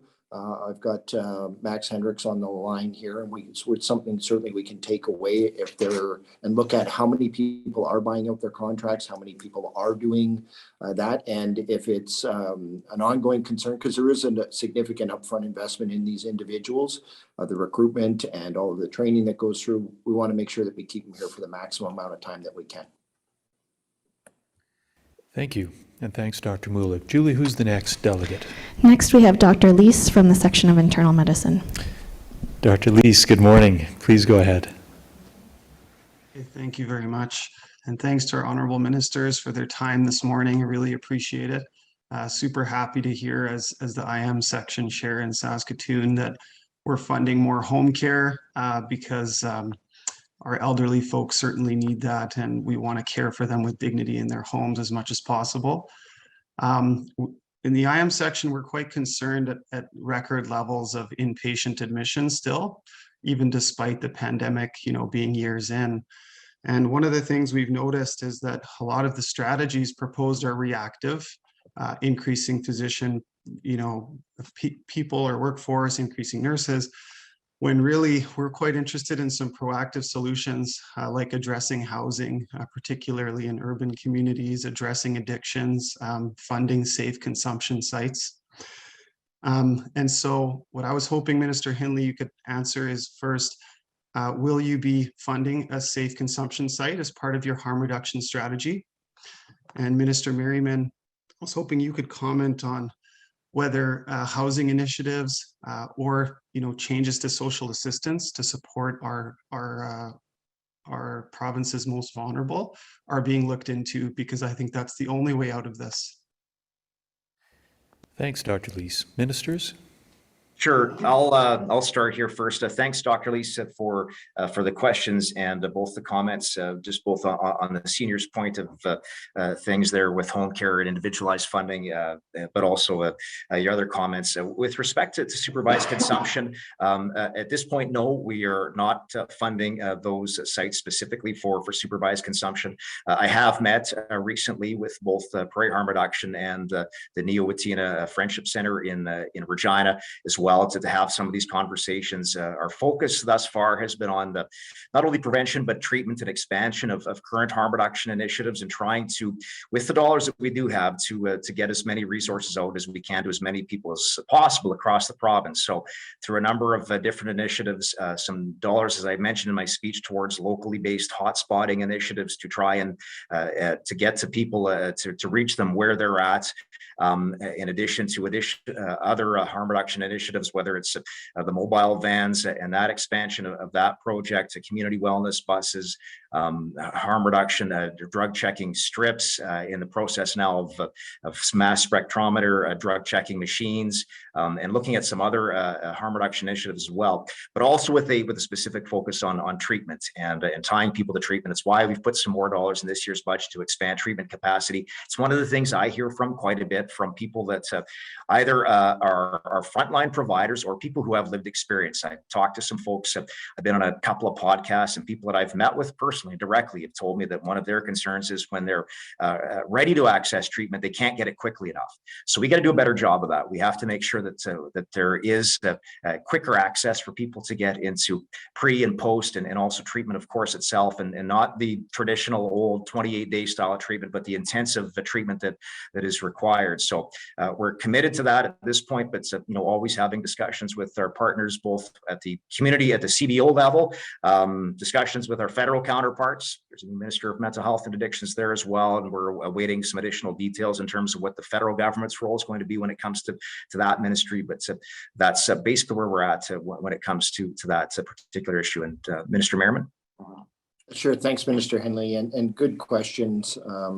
We are doing, Minister Henley's taken on done a great job of getting into the harm reduction and how we can help out individuals in location, and just want to thank him for that. As far as the social assistance, there, with my previous hat on as Minister of Social Services, this is something that's certainly near and dear to my heart. We created a program a few years ago called the SIS program, which when individuals came into social assistance, they would be identified as, how did you get here? What were your barriers? Is it mental health and addictions? Is it employment? Is it debt? Is it some family circumstances? How did you come into social assistance and come to this point where you needed government help? And how can we help you get back so you're not going to be on social assistance for an extended period of time? And there's many areas that we can do that with.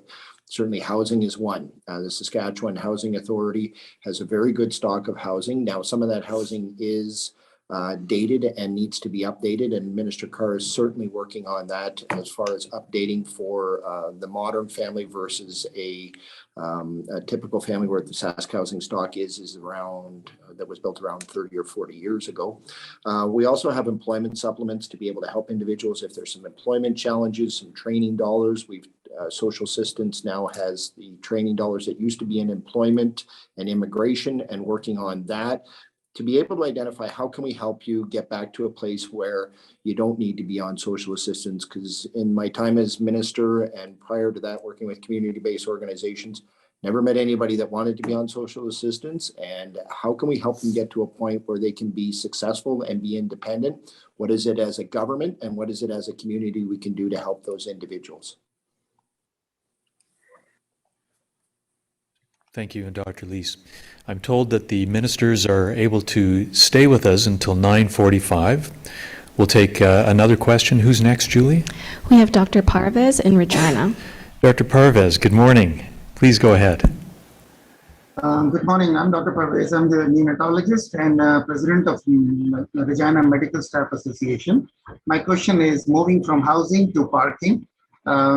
Parking around the Regina General Hospital has been recognized as a major issue. And I'm a baby doctor, so most of my patients are in strollers and mothers are carrying in, and in -40, it's very hard to park like a kilometer away and come in and bring their patients, especially when the snow is in the ground.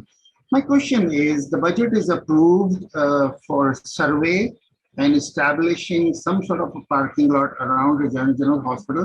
I really want to say thank you so much for that. Last few days, surveyor was around at the General Hospital and I had a chance to look at them. I went and met them and I was told that it's going to take 3 years to make a plan. And after 3 years, the construction was going to start.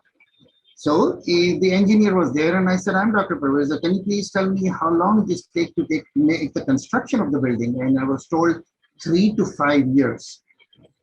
So just rough calculation, my baby was going to be 8 years old and will be walking around and running around and will not going to need stroller till this parking lot is built. My humble request, can we do something about it to expedite or make some sort of a temporary quick fix? Thank you so much. Yeah, and thank you very much for that. And this is something that certainly Minister Hindley and I think it was the day after I got sworn in, Minister Tell and Minister Ross and MLA Fayaz, all the Regina MLAs came, and it was right at the beginning of COVID. And they said, we need a parkade. I know COVID's important, but we need a parkade. And you absolutely do. We have, whoever you were talking to on site was giving you misinformation that was not accurate. We did have $750,000 in planning dollars this year. There was some geological work that was done a few years ago that just had to be updated, just because anybody that lives in Regina knows that the Regina ground can shift a little bit here and there. So we're working on that. My goal is to have people parking in that parkade within 24 months. That's the goal that I would like to have out there, and make sure that individuals can park there, because it is an issue in Regina and we want to have it done. So I've asked my officials to expedite things along with the Minister for Sask Builds, get this moving, get the parkade in there and get it up as soon as possible. In saying that, there's going to be disruptions, and I want everybody at the General to know that there will be some disruptions, because obviously construction's going on. So there will be some disruptions temporarily, and anybody that worked at the University Hospital while the Children's Hospital was being built will remember that vividly, that it's not an easy time and it's a little awkward. But my goal is to have that up and running within the next 24 months, best case scenario, but depending on what happens between now and then, but it certainly won't be out 5 years, sir. Thank you. Julie, we can take one question and it will need to be brief. Who's next? We have Dr. Miller from Regina. Dr. Miller, please go ahead. Okay, I'll try to make this as brief as possible. So my name is Sarah Miller. I'm a general surgeon in Regina. Thank you so much for your address. I think you covered a lot of ground and a lot of the challenges that our healthcare system is facing. I'm obviously going to be biased and interested about tackling this surgical backlog. We have finite resources. We have finite surgeons, finite anesthesiologists, nurses, support staff, you name it, OR rooms. So how are we going to try and meet this backlog specifically to ramp up to the numbers that you mentioned in your address? Thank you. Thanks very much, Dr. Miller. Very good question. And we have cranked up our service overall. I think we're at 97% for the last 3 months. And each week it gets a little bit better and better. We do have some hospitals like Humboldt, I've been told, are actually operating at 160% of their normal surgical capacity or their scheduled surgery. So we are load leveling this across the system. This is a very aggressive target, and we're going to have to use both the public sector and the private sector that is publicly funded. As I'm sure you're aware, a lot of these surgeries are day surgeries that can be done, but we don't want to just drop down the numbers. My goal isn't just to hit 97,000 surgeries and take the low-lying fruit of, cataracts or ear tubes, or, and I'm probably not using the right terms in this, but I want to make sure that we're looking at the orthopedics as well, that we're looking at the major surgeries that have to be done and balancing that out.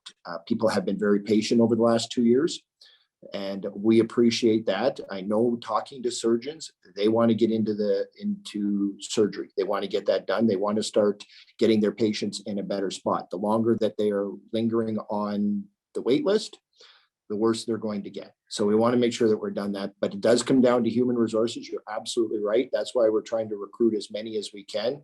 We will steal them from other provinces. We will steal them from other states if we can get them up here to be able to do this. We want to make sure that we're maximizing our surgical capacity. From what I'm being told from the SHA and the ministry, is this is an achievable goal, but it is aggressive.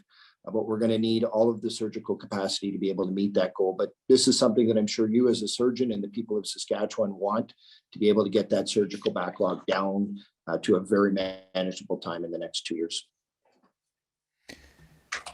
Ministers, thank you very much. As a testament to how much we appreciate you joining us, there's a long line of people hoping to ask you questions. We want to be respectful of your time as you have been respectful of ours. Thank you so much for joining us this morning.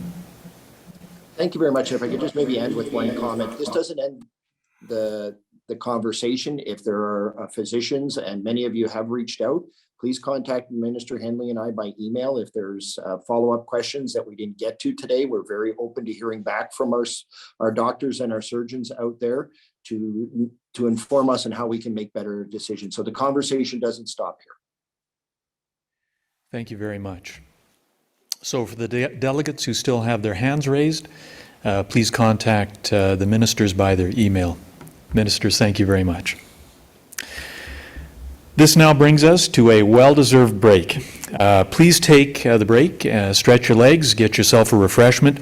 The annual general meeting will start at 10 o'clock sharp, so please join us again on your browser at 10 o'clock. See you then.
Good morning again.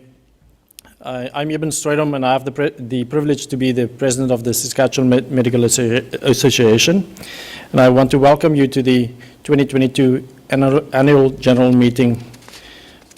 I just want to start out by acknowledging that we are participating in this virtual meeting from all parts of the province.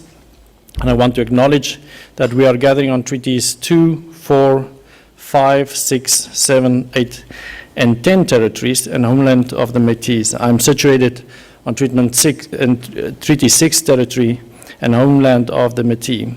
As such, we pay our respects to the traditional caretakers of this land, and we affirm our commitment to reconciliation, our shared stewardship of the land, and our relationship with one another.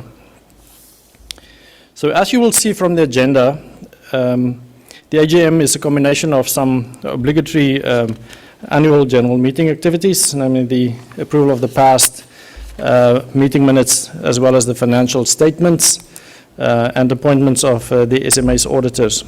And we'll have some other business as well. We will hear an overview of the SMA's governance review from consultant Brian Sharfstein and consider proposed amendments to the SMA's bylaws. The annual general meeting is conducted according to Robert's rules, and we are also recording this virtual meeting. The SMA Board of Directors have named a mover and a seconder for all perfunctory AGM motions just to help with the flow of the meeting. I will now call the meeting to order. Thank you all for joining us this morning. It's great to see so many of you virtually. And first, let me ask Bonnie Brossard to the stage to walk us through some of the housekeeping items.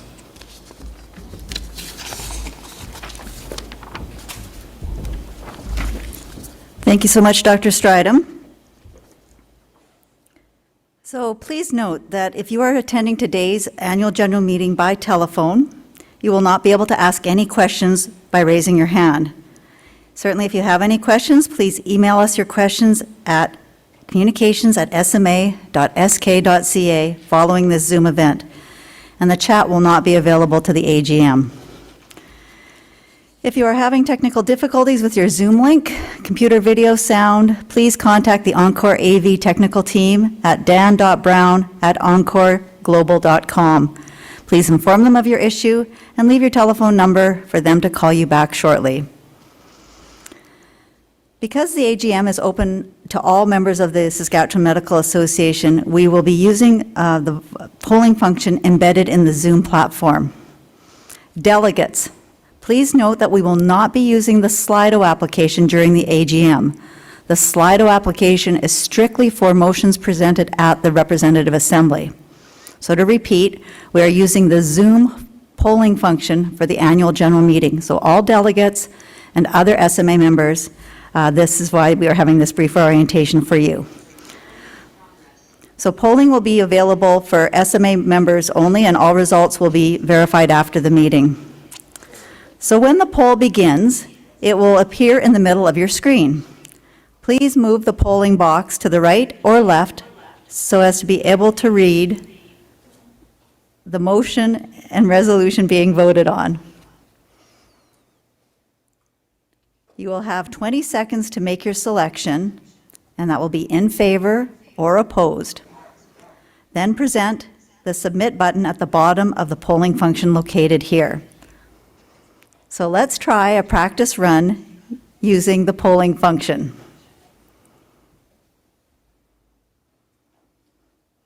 I would like to open the polling now. The polling has begun.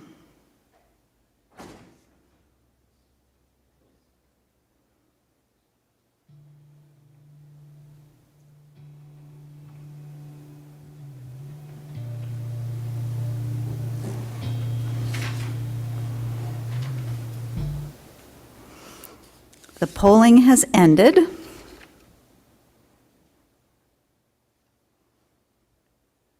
And I'm just checking with the team. Will I be able to see the polling results? No? Okay. So I'm told that the polling test, it worked fine. I'm checking again with the AV team. Thumbs up. Okay, well, thank you everyone for your cooperation with this pilot run of our polling approach for our AGM. I will now ask Dr. Strydom to return to the stage.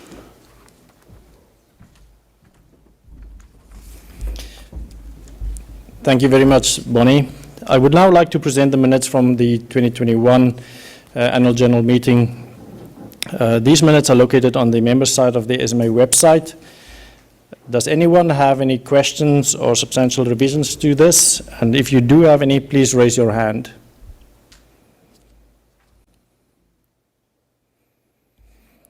Given no further questions, I'll ask the question.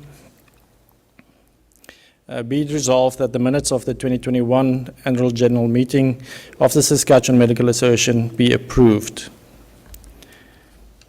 I would like to open the polling now. Polling has begun. You have 20 seconds to vote.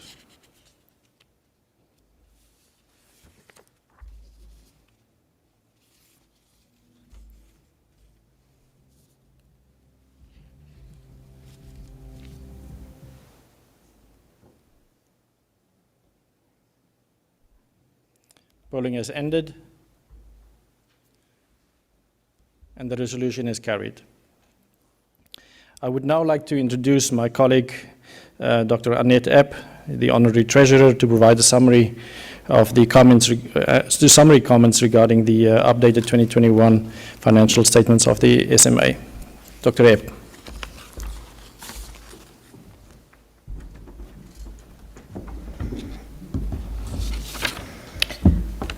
Thank you very much. I'm Annette Epp, and I'm the Honorary Treasurer of the SMA, and very honored to be able to present the consolidated financial statements for the year ending December 31st, 2021. The Finance Committee has met on 2 occasions, in January and in April. In April, we met with the accountants, KPMG, and the who did the audit, and we're pleased to let the membership know that we received a clean report, and that at the end of the year-end 2021, we have a surplus of $1.2 million. This is mainly attributable to increase in the investment portfolio, which is managed by Mackenzie Investments, as well as the fact that we didn't have in-person meeting costs, which hopefully we will have those costs going forward, because in-person meetings are the best. As far as the financial statements, the resolution was passed at the RA earlier this morning, and the financial statements accepted. In terms of our investment portfolio, we did meet with Mackenzie Investments in April, and they reviewed their strategy, benchmarks, and how things were going, and the committee was satisfied with the results. In terms of what's going on in the budget right now, that is notable is just a couple of one-time things. One is the $15 million disbursement of the undistributed retroactive fee-for-service payments for physicians that went out early in the new year. And then there are program grants that come out of the accumulated program funds. And as you may or may not know, these funds are co-owned or managed by the SMA and the Ministry of Health, and need approval from both parties to be able to disperse them. And this includes PPE benefit program, the self-isolation benefit program, and the new $1.4 million disbursement for a new physician mentorship program, as well as virtual care. So that's it in a nutshell from the Finance Committee.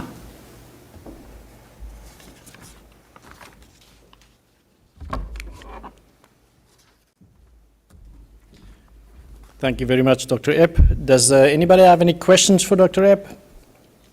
If so, please raise your virtual hand.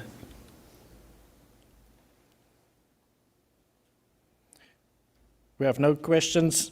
I will therefore present the resolution. Be it resolved that the audited financial statements of the Saskatchewan Medical Association for the year ending December 31st, 2021 be accepted as circulated. I would like to open the polling now. Polling has begun. You have 20 seconds to vote.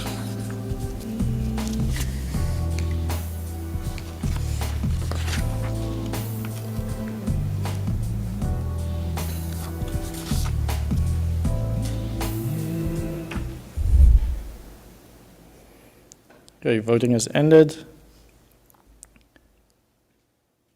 And the resolution is carried, motion is carried. Next, we look forward to hearing from the members about important topics affecting the profession. And now I want to open the floor to any members who have business they want to bring forward for a discussion by the membership. Please raise your hand to speak.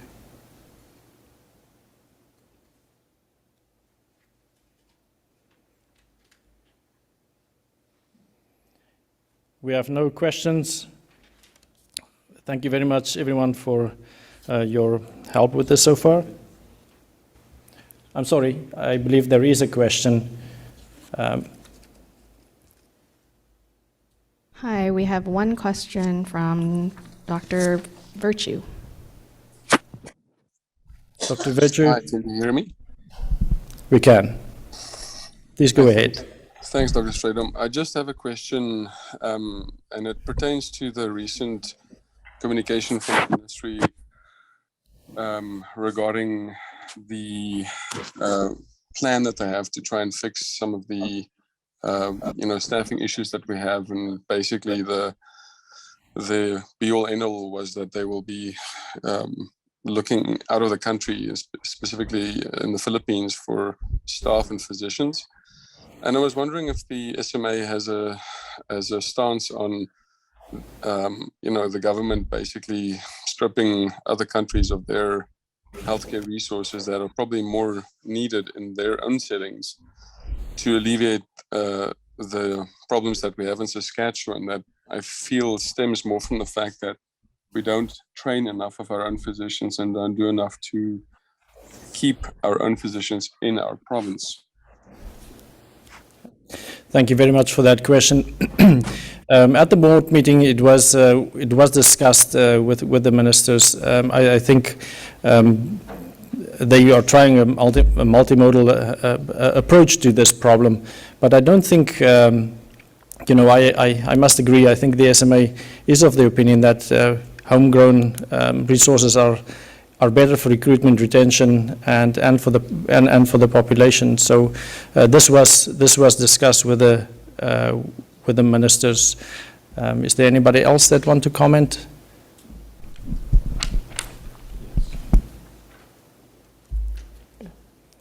We have another question from Dr. Geller. Dr. Geller, please go ahead.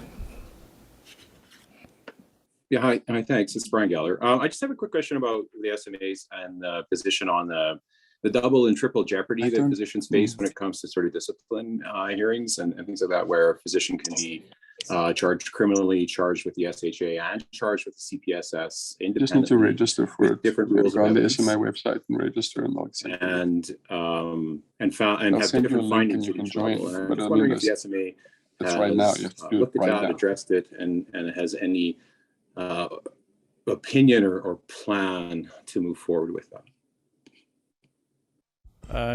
I'm sorry, there was a little bit of disruption there in terms of, I think one of the other mics were live from a member. If I understood you correct, you're asking about, the triple jeopardy in terms of discipline for members. This is, of course, one of the big concerns that we have, and the reason why bylaws are so important to the profession and to move forward in terms of not just the interim bylaws version 2, but to continue to discuss this with the SHA and move forward on the other big topics in the bylaws that are not resolved yet. Hence the need to meet with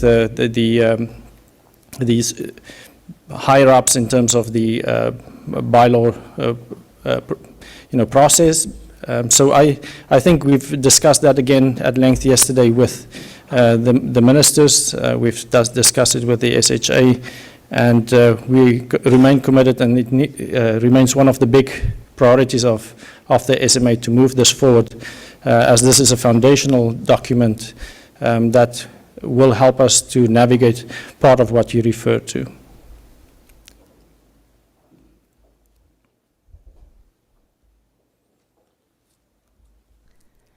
Our next question comes from Dr. Groves. Dr. Groves, please go ahead.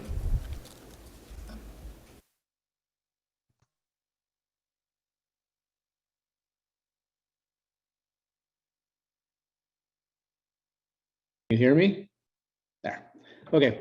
And this is just building on Brian's comments. You know, I'm looking right now at the SMA representation on the various committees, bylaws committees in the province, and seeing a lot of vacant positions. And I think just because we have all members here and available, I think for those of you that are interested and passionate about this work, I just wanted to put a plug in that there are opportunities to be involved with this work. We have vacancies in lots of areas across the province in terms of representation, as well as with the different committees, including Practitioner Liaison Committee, the Area Practitioner Advisory Committee, and the Area Application Review Committee. So I think, you know, we need to put our money where our mouth is when it comes to this, and be involved at the table, and we need good representation from physicians across the province. So it's more a plug for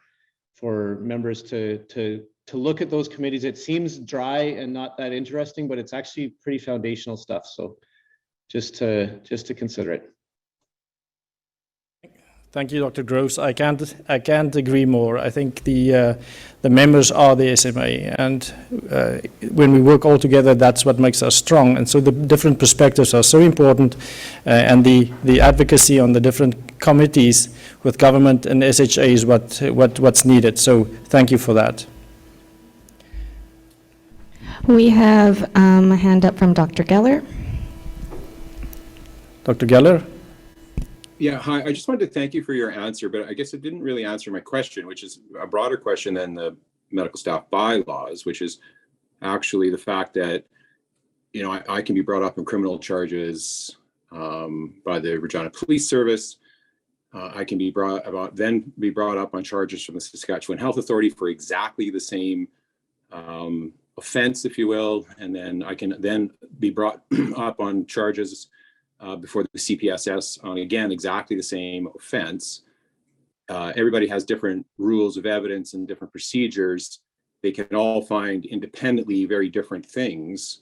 And so that really, I'm not sure there's many other professions that have that level of triple jeopardy. And it's broader than just the medical staff bylaws. And I'm just wondering what the SMA is doing to address that issue. Yeah, thank you for the question. I don't think that has been discussed in detail as you presented at this stage, and I think that is something that we can take forward to discuss with our membership and you know, all the committees that might have might be able to help us with dealing with this issue in the future. Thank you for bringing that up. Our next hand up is from Dr. Thorpe. Dr. Thorpe? Hi there, thanks. Basically what I just comment, and I'm not sure if anybody can do anything about it, but you know, we have the surgical backlog that's really quite significant at the moment because of the pandemic. But one of the issues that I've sort of always had with the operating room, particularly in our area, I'm not sure what it's like in the tertiary centers, but our OR closes down at 3 o'clock in the afternoon. Medicine is a 24/7 problem. You know, people don't just get sick 9 to 5. People don't get sick just between 8 and 3. Surgeries aren't only needed between 8 and 3. And so my thought is, yes, we're trying to improve our access to surgery. But we're trying all sorts of weird and wonderful tricks. But one of the things that nobody seems to be mentioning is extending the workday and, you know, increasing operating room time so that, I can't see why we can't run our operating rooms till 6 p.m. at night, etc. I do understand we can't run through the night just because of logistics and staffing. But at the same time, I do think that we're running very short OR days, and we can probably increase our list by a third if we actually run operating rooms till, say, 6 p.m. in the evening, even 7 p.m. in the evening. Just a thought. I don't know if somebody can take that forward as a recommendation to the ministry. Thank you, Dr. Thorpe. I think that was a point under discussion, and we actually had discussions with ministry as well as SHA at some different times about this. It is not the practice in all sites, and I think this is another point that we will take forward for discussion. Thank you. We have another hand up from Dr. Pillay. Dr. Pillay.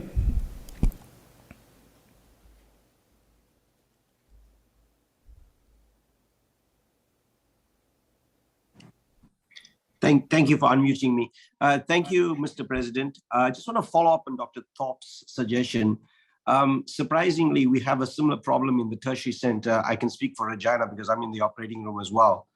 We generally have to end our day by 3:30, and it's quite restrictive. We have a fair amount of cancellations, and certainly an idea is to extend that afternoon time to possibly 6 p.m. I know there was an incentive a few years ago to do that, and I'm not sure how the SMA can lobby government regarding that. I know that new funding that they're talking about may be helpful towards this, but certainly we should look at proposing an idea of extending the day ORs to at least 5 or 6 p.m. and we can get a fair amount of cases done.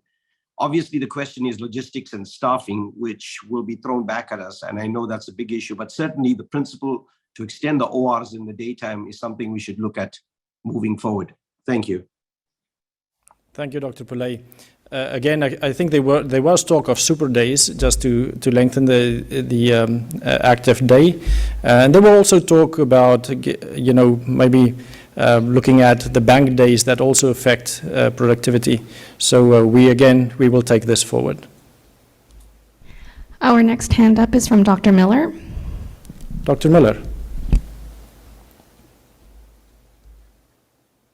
Hi there. I just wanted to echo what Lenny was saying and saying that is there opportunity to look at surgeons going to communities as well? If Moose Jaw is not using that OR time and we have nurses available, I would love to go to Moose Jaw for the day from Regina and do a case list there. And maybe for some of my patients that are in more southern parts of the province, it's going to be easier to get to anyways. And so I'm just wondering if there's any discussion about that. I know in Saskatoon, surgeons would go routinely to Humboldt for small procedures. And I know some Regina surgeons were initially going to Weyburn for endoscopy services, but I'm wondering if that's extending anything to ORs. Yeah, thank you for the question, Dr. Miller. I think some of that is happening. I think it's just in the infant stages yet, and some of it is restricted a little bit by anesthesia availability. As you know, that's a problem in the province as well. So I know of it's happening in Humboldt, it's happening in Melfort, and that was one of the things we also discussed with the ministry before, and I think that's on the table to just see how practically that can be done, and we will follow up on that. Thank you. We have no more hands raised at this time. Oh, okay. Apologies, we have one more hand raised. Dr. Lees. Dr. Lees. Thank you so much. I just had a quick question about physician retention, et cetera.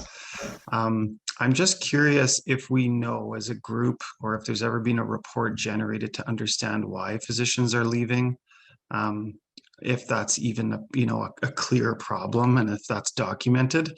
Because obviously the government's pushing forward an agenda of training more physicians and doing more incentive programs, et cetera. I don't know if there's evidence that exists to A, suggest that that's helpful, or B, suggest that that's suggesting the root problem. Because I know in my experience, what we're seeing is lots of physician burnout is driven by ethical issues with our system. and lack of support, for physician wellness in particular, but that's driven by poor working conditions. And that's not just a human resource problem. That's, delivering care in a way that we're not proud of, leading to burnout, leading to, cognitive dissonance and seeing if the grass is greener elsewhere. So again, these are my anecdotes, but I would like to know if we have some of that data. So I'm not aware of robust data on this at all. They were, most of these things are voluntary as far as I could understand. And I think before exit surveys were done for physicians that would provide that. I think SaskDocs did some of that, and I'm not sure, the other structures. But that is important information, and I agree, something that we can look at and see how we can get more robust data that's current and help us to understand the human resource aspect of retention. We have a few more questions. Dr. Parai is next.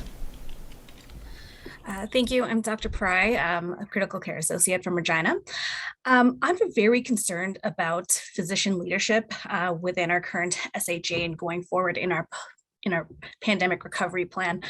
I noticed the SHA has recently restructured their executive leadership structure, where the chief medical officer is no longer kind of on the same level, still reporting directly to the CEO, but it's been changed with where it's not a separate arm on its own. The previous SHA strategic plan made physician leadership one of their 4 main goals, and has since been taken out of that. And I don't know if this is just because it's been several years now since the SHA amalgamation. Now, with what I suspect is more government oversight on the SHA leadership team, with the new VP of Enterprise Initiative support being brought in from the government, essentially. I'm wondering, how do we, is there any talk of our partnerships with the SHA and how we continue to support and stand up for physicians and our needs, when it seems like our leadership is maybe not as acknowledged as previous, especially considering during the pandemic, in your recent letter, Dr. Stridham, that 76% of physicians felt that their voices weren't being heard during the pandemic. Sorry. Yeah, thank you for your comments and your observations. I must say, I think there is concern about that. We have started to talk to SHA about the leadership and the partnership. Some of this was difficult during the pandemic period, and hopefully in the next year we will have more robust discussions about that. We will certainly take this comment back in our discussions with SHA leaders. Thank you for your comments.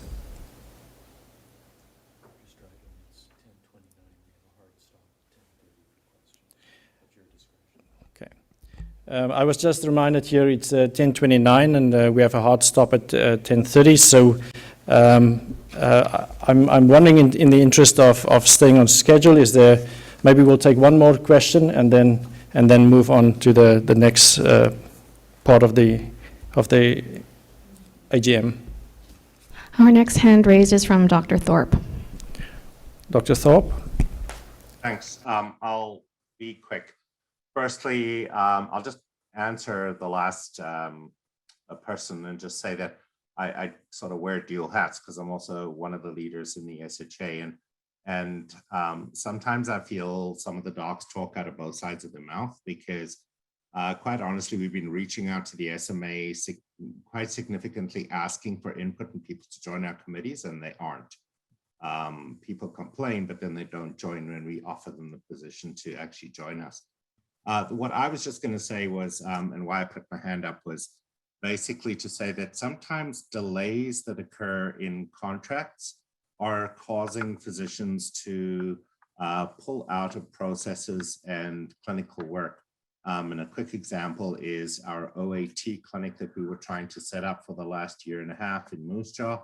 All the physicians that were interested have been trying to negotiate a contract for the last 1.5 years. It's gone nowhere, and now all the physicians have pulled out and decided, you know what, It's not worth our effort. And so now we're down to only one physician who's prepared to do OAT work, who's not prepared to do it on their own. So the whole thing collapsed. I don't know if it's a problem with the SHA, the SMA, or the ministry, but I think sometimes things take so long that you just don't get anywhere. Very much. Thank you very much for your comments, Dr. Thorpe. I hear what you say, and we see that. So thank you all for your comments and your contributions. We appreciate that. I would now like to go on to the next part of the meeting, and I would like to invite Dr. Brian Sharfstein to present an overview of the SMA's government's review. Dr. Sharfstein is an external consultant who has provided valued support to the SMA over the last couple of years as part of the SMA's regional governance redesign efforts and to the SMA's working group on SHA bylaws.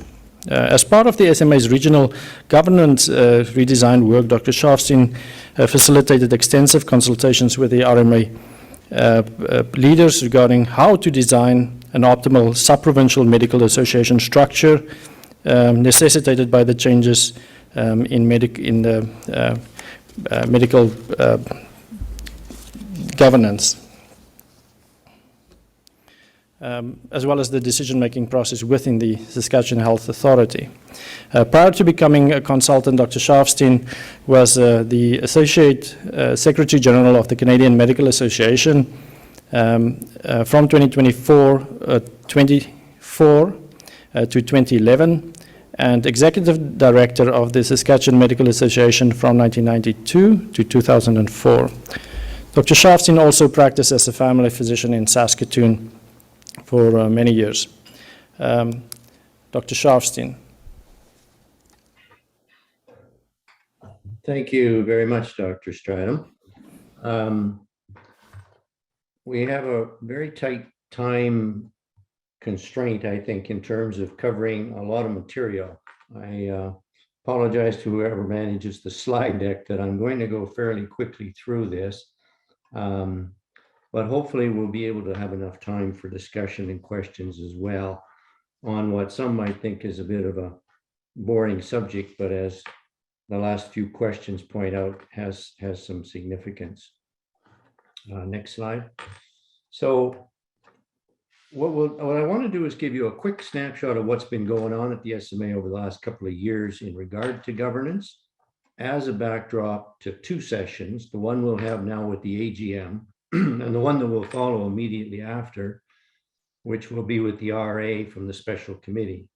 So just by way of introduction so that we have a sense of where we are, where we've been, and where we're going. What we're talking about, of course, is really the way the SMA does its business. And it's equivalent to the foundation or the frame of a house, which is generally invisible, boring, to say the least, and when done right should stay that way. But if done wrong, disaster can happen. So we do think it's an important issue. Hence the time that's been spent over the last couple of years being involved with this. Next slide. Just to remind you, and I suspect this is something most, if not all of you, are intimately aware with, and this will be a backdrop to the next RA session as well and help expedite it.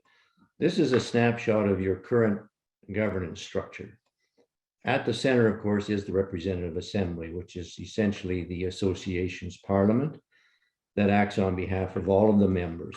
There is as well the AGM. We'll be talking a fair bit more about that in the next session. The RA is composed of members, delegates from sections, as well as from the medical staff associations that have been created, and also has student and resident representation. It has from amongst it an elected board of directors, which has as well appointed various committees. There are two specific committees specifically referenced in the bylaws, the Finance Committee and the Nominating Committee. And there is a reference, although not a specific designation, of Policy and Legislation Committee. Next slide. So why are we in a governance review? Interestingly, three fairly independent factors have come together to result in the need for governance review. First was the creation of the Saskatchewan Health Authority in 2017, provincial, which requires new bylaws, which are still being worked on. But as a result of that, it was thought there needed to be a reconfiguration, a reinvigoration of the regional medical associations to better align with the new SHA. And so a 2-year process has evolved to do that. And that'll be the meat of this next half hour of discussion. At the same time, there was an increased commitment to equity, diversity, and inclusion across the country and within the SMA. And thirdly, a resolution from the RA in the spring of 2021, asking to look specifically at nomination and election processes and some other governance-related issues. Next slide. All of those have then resulted in essentially 3 different processes. The EDI committee has been struck. The 2 we're going to talk about in these next 2 sessions. First was the board asked myself and Emmanuel Morin to undertake a detailed review of the governance structure sub-provincial within the SMA, which has occurred over the last couple of years, resulting in some recommendations. And similarly, following the RA resolution, a special committee was struck, elected by the RA to look at its governance practices and election processes. Next slide. The outcome of that, many of you, I think, if not most, will be aware of a lot of consultation and discussion over the last 2 years in facilitating the transition. First, the conclusion that we needed new medical staff associations that aligned with the Saskatchewan Health Authority's boundaries. And a lot of work has been done to establish those, a lot of consultation discussion on the fall tour, as well as with members through survey and otherwise, and particularly a lot of interaction with regional and now medical staff association presidents and the President's Forum. There's been a revision of the election processes, which is evolving, as well as significantly increased support from the SMA centrally to the medical staff associations. Next slide. Similarly, and this will be the next hour after this session, the Special Committee on Governance has been meeting and has a series of recommendations for consideration. Next slide. So, as a result of the establishment of the new medical staff associations, it became apparent that there was a need to make changes in the bylaws to accommodate that, because the bylaws specifically reference the regional medical associations. So that has been a substantive process managed and directed by the board of directors, which has been going on for the last year or so, culminating in these proposed bylaw amendments. At the same time, the governance committee of the RA will be presenting what I would perhaps call stage 2 of bylaw revision. The luxury is there will be bylaw changes that will be presented for you to vote on today in the AGM, since it's the AGM that has the ultimate authority to approve bylaw changes. But that's the first stage only, and those changes are really to accommodate current practice. A year from now, the special committee's recommendations, which will be discussed in the next hour, may result in a significant number of bylaw amendments as well, and the potential for widespread consultation, communication with members, in any changes they may approve as well for the AGM in 2023. Next slide.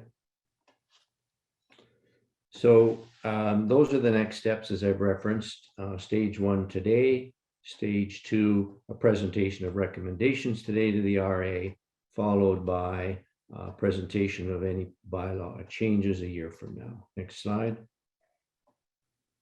So stage 1, which is the job of the AGM today. Next slide. The changes that you'll see, and you've received this package in advance and hopefully had some time to digest it. And we're going to be going through the recommendations quite quickly. Hopefully there will be time for a discussion on questions. They'll be presented to you in 4 packages. The first is what drove the initial requirement in the first place was the Chapter 7 of the bylaws, which specifically talks about the regional medical associations. But at the same time, the board noted that the bylaws currently could benefit from a little bit of clarity in a few places, as well as there were a few as well areas where current practice did not align exactly with the bylaws. And it was suggested those should be addressed. And then there are a large number of very simple editorial changes that make no change in content whatsoever. Next slide. So these are the proposed changes that you've seen in your package to Chapter 7, which is the accommodation of the transition from regional medical associations to the new 12 medical staff associations. Next slide. Now there are 4, and I know this is difficult for you to see or read, and you've had them circulated to you in advance. I do want to highlight a couple though. The most we did receive, because these have been all sent out in advance as required to the membership, and we did receive some thoughtful comments, both in writing and verbally, and suggestions and questions. So I'm going to try to highlight a couple of those as we go through. There was a question raised, 7.2.1 is giving the RA the authority to establish medical staff associations. That is different than in the preceding, where regions could come together and establish themselves. But over the last 20 years, the establishment of the regional medical associations, as well as currently the medical staff associations, has been undertaken by the RA. It's deemed absolutely essential to have a medical staff association that is aligned with the health authority and their boundaries. So this is reflecting current practice as well as what has occurred in many years ago with the regional medical. Next slide. There was, of course, and we're adding an addition to the requirements of medical staff associations to also file their annual budget and financial statements.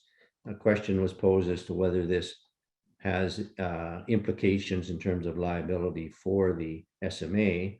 It does have implications, but the board, as well as the President's Forum, the MSA presidents, felt in the interest of accountability and transparency and the enhanced role of the SMA centrally to support the medical staff associations, it would be very important to share the budget and financial statement information with the SMA. There's also conjoint dues. So not knowing is probably not a good idea. So the suggestion, which has been approved by the MSA presidents, is to also share that information along with the others that was required. Next slide. There was also a suggestion that we might delete the clause that said if you're a member in more than one RMA, you can only be a delegate to the RA from one elected. But the board, it was pointed out that there may be the occasional member who wishes to be an ordinary member of more than one medical staff association.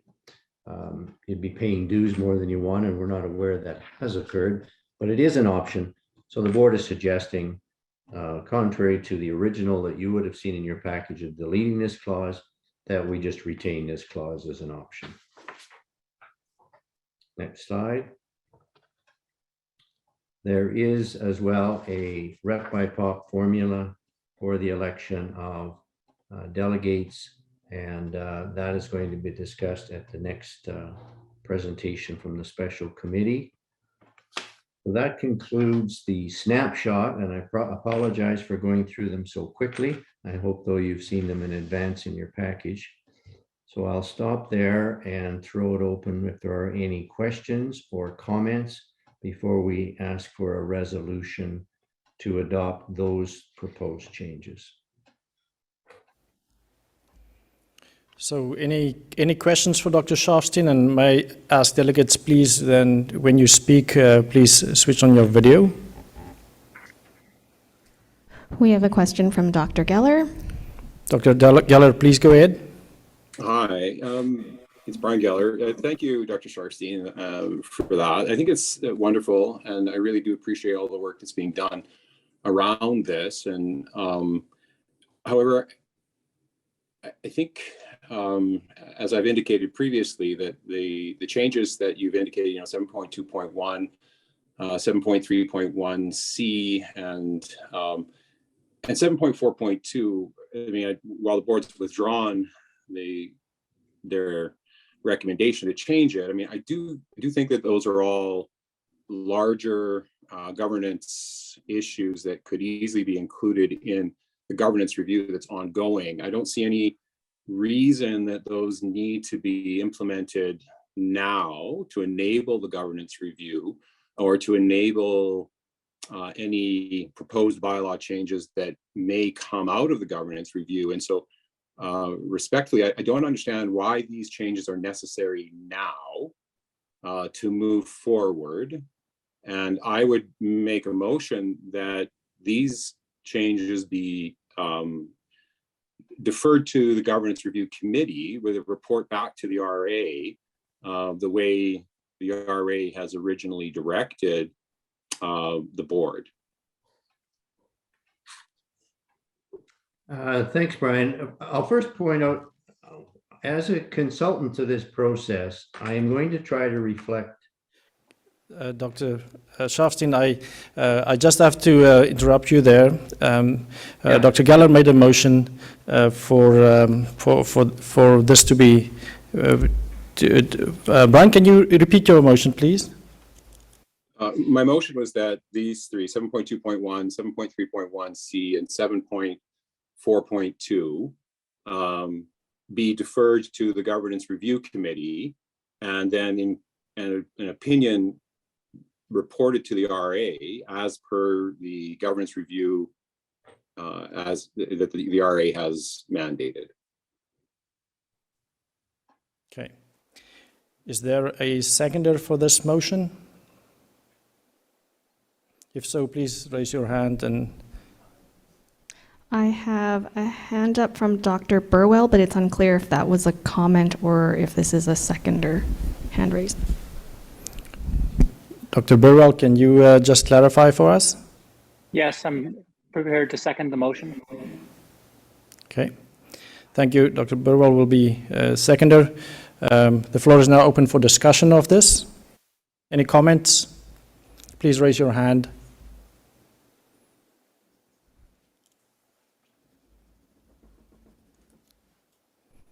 Dr. Burwell, I'm just wondering if you have a comment as well. Sorry, no, I'll get my hand down. I apologize. Without closing discussion, I'm just wondering if I could ask Dr. Sharfstein to answer the question as to why these are necessary to enable any movement forward on the governance review.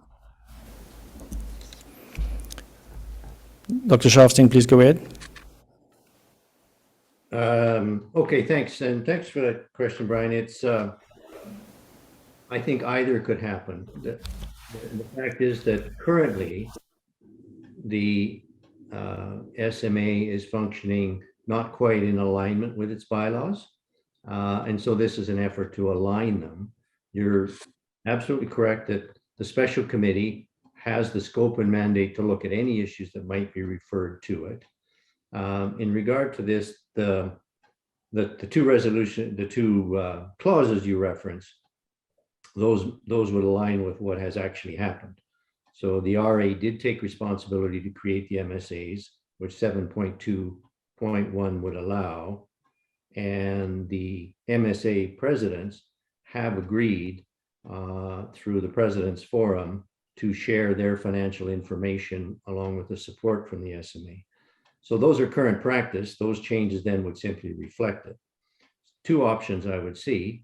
One is you can approve the changes and still refer any question that you want, the AGM and or the RA. And I assume in the next hour's discussion with the RA may raise additional issues it wants the special committee to continue to review.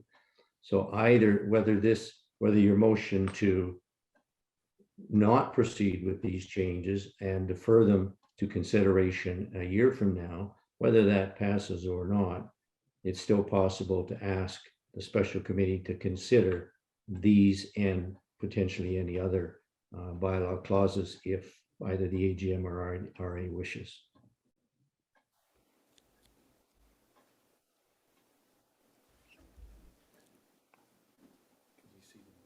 Can we see the motion yet?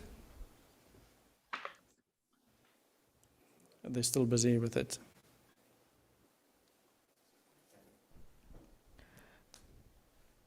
We have a question or a comment from the floor. Dr. Jeffrey, go ahead. Yes, hi, it's John Jeffrey. I was the Saskatoon MSA president for the last couple of years. As Brian Sharpstein has already mentioned, we did have this as our normal practice that we took over and wanted to share some of that financial information and have more supports and integration with the SMA corporate. So I'm actually in opposition to this motion. Happy to make more comments, but I know we're limited on time.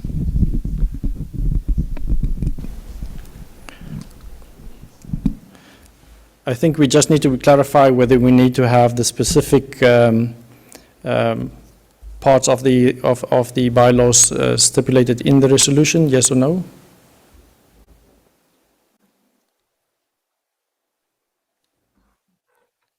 I think yes. Okay, Ivan. So we need to have the specific. Dr. Geller, are you? To Dr. Jeffrey. Go ahead. There's nothing stopping any MSA from doing exactly what you have been doing currently, as Dr. Sharpstein's already mentioned. Enshrining it in the bylaws that the MSAs are now obligated to share it, I think, and I'm not a lawyer, but I would think that would, if you are collecting mandatory dues on behalf of an organization, and then you're demanding that they share their financial statements with you, I would assume that there is a higher level of responsibility for oversight of those financial statements that the SMA would then assume. And I think that that's why I would ask that it be deferred to the governance review, is to find out exactly what that is, and is just merely receiving them for information appropriate, or does it need to be more or less to provide the appropriate oversight and protection for everybody involved? And I don't think we have the answer to that at this meeting.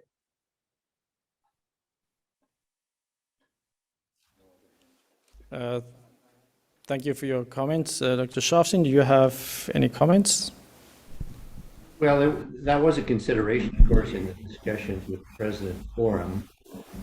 The alternative was considered a greater risk, which is with conjoint membership and with the Medical Staff Associations clearly a subdivision, that the risk of not providing any oversight to and having no knowledge of a Medical Staff Association's financial affairs was a greater risk. And yes, there's clearly risk and liability that comes with conjoint membership and subdivisions, of course. So I would respectfully say, yes, you are correct that there is liability and risk in either scenario. The board's sense was, and that was supported by the MSA presidents, that openness, transparency, and accountability should trump any potential, what was deemed to be fairly small, increased risk of liability. I mean, respectfully, we have a conjoint membership with the CMA, who does not demand the SMA's financials. Just a second, Brian. So Brian made the motion, but he's really spoken to it twice. Okay, all right. I was just being helped a little bit with the procedural aspects of this. Thank you, Dr. Viswanathan. I think, Dr. Geller, you spoke to this, and I think we hear you loud and clear. Can we just have the resolution up again? And Dr. Geller, are you happy with the way it is presented? I can't see it. If I might. Yep, we will. It's Ivan. Dr. Geller, when you first put your motion out there. We didn't catch some of the specificity. So what we have there on the slide, if there's something you'd like to add, I think you had more specifics around the numbering, but at any rate, there's what we have worded. Are you happy with that, or do we need to add any more specifics? No, I guess I'm not moving that all the bylaw changes be sent. I'm specifically 7.2.1, 7.3.1C, and I think it's 7.4.2. Those are the ones that I was specifically referencing. For this resolution? Yeah, because I'm not just give it. I'm not requesting that the entirety of the bylaw amendments be Yeah. for governance committee. Can you just repeat that again for clarity, Brian? 7.2.1. 7.3.1C and 7.4.2. Okay, 7.2.1, 7.3.1C, 7.4.2. Did you get that, Ivan? I do. Yep, I think we have it.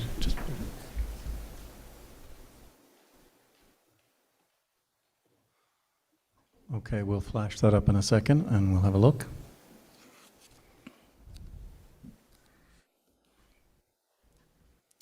So the motion now reads, be it resolved that the current bylaws revisions, 7.2.1, 7.3.1C, and 7.4.2 be referred to the Governance Review Committee for consideration and inclusion in the ongoing review. Moved by Dr. Geller and seconded by Dr. Burwell. Can I ask the question? You're not ready yet? Just bear with us a little bit here. We're just getting the poll ready. Is there, sorry. We have a hand raised from Dr. Pillay. Dr. Pillay? Please go ahead and if you could turn on your video. Thank you. Point of correction here, Mr. President. Brian, can you please clarify if it included 7.2.1? Because I think you said 7.3.1. Are you including 7.2.1 as well?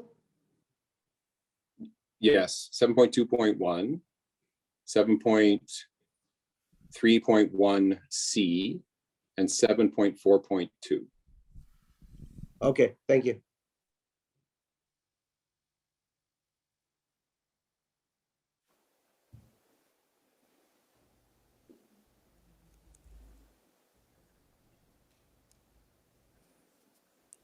Right, we're just getting the technical aspects of it ready, so just bear with us.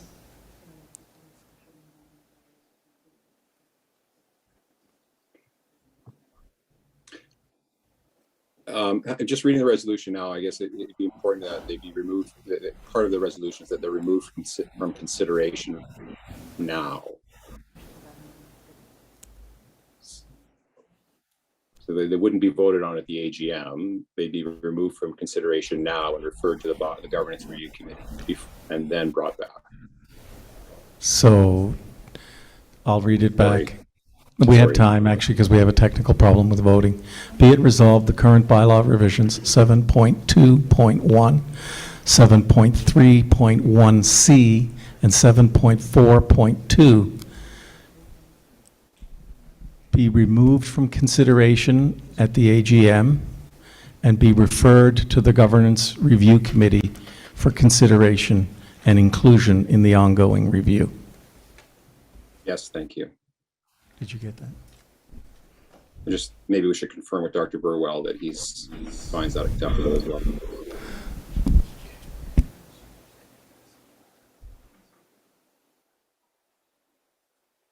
Dr. Burwell?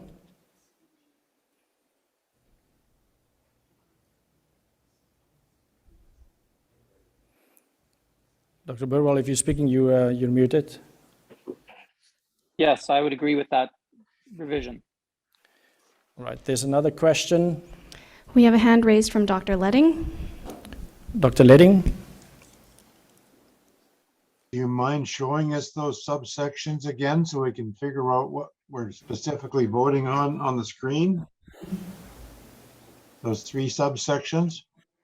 I'd like to see them again, actually up for everybody. Can we project the, Dr. Shostin, can you just pull that up for us, please? Oh, okay.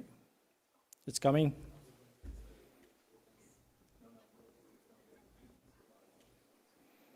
So that would be slide 77 in the master deck. I think whoever's managing the slide deck.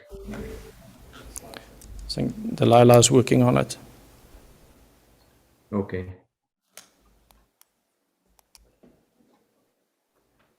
I can read it while she's doing that. So 7.2.1 was going to read the RA shall establish medical staff association consisting of members residing within each geographically defined area.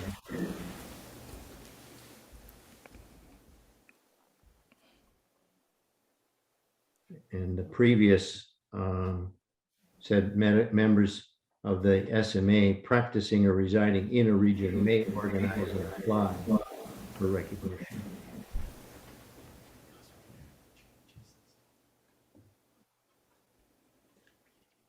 So that's 7.2.1.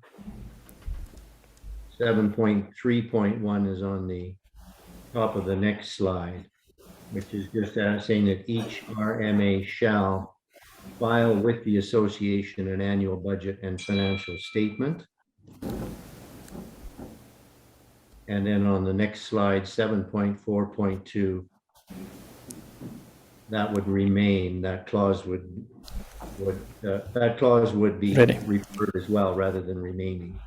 A person belonging to more than one MSA may only be nominated in one MSA at any one time.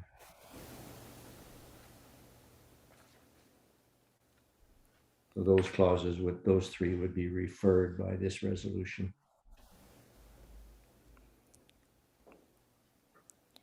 All right, thank you very much for the clarification there. If there are no other questions, then I will pose the question. All in favor? Can we read it again? Oh, because of the changes. Yeah, can we read it again, please?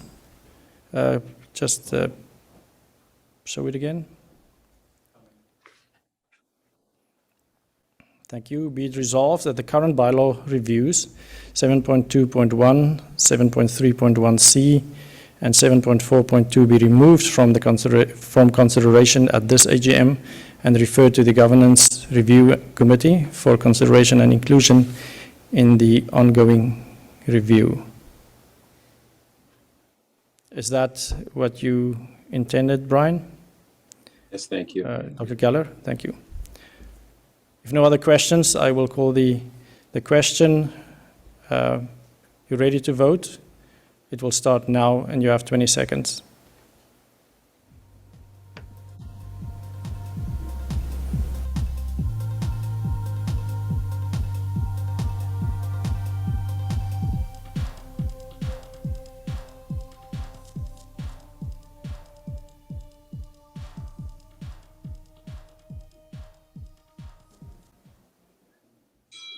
And the poll closed.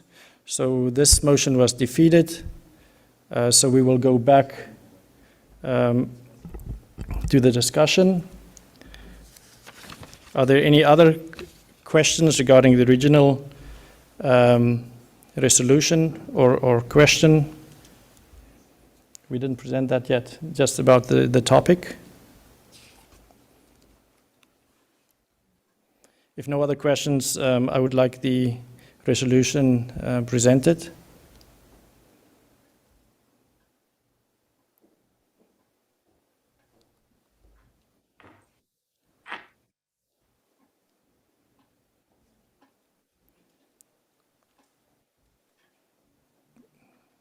So Resolution 7 reads, be it resolved that the proposed housekeeping amendments be approved. Moved by Dr. Grobler and seconded by Pamela Arnold, Dr. Arnold. Dr. Geller, or Dr. On the resolution, I think we're still back at resolution 3. Okay. Yeah. Sorry. All right. I think this is just for clarification. This is just the change because of the input that was done since we published or made the changes available on the website. So first of all, we need to get a resolution to give authority to that. So this resolution be resolved that the SMA bylaws retain the clause, a person who belongs to more than one MSA may only be nominated in one MSA at any one time in 7.4.2. This is moved by Dr. Olonathi and seconded by Dr. Jevry.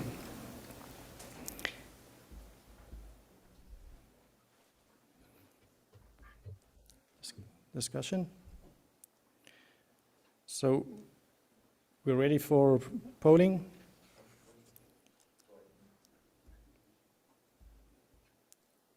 And we can start now. You have 20 seconds.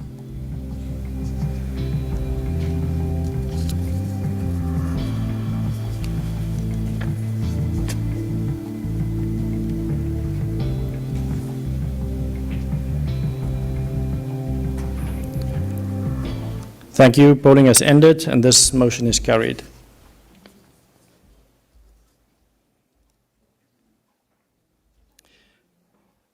Resolution 4 reads, be it resolved that the proposed amendments to Chapter 7 of the SMA bylaws be approved. This is moved by Dr. Arnold and seconded by Dr. Litwin. Get ready for the poll.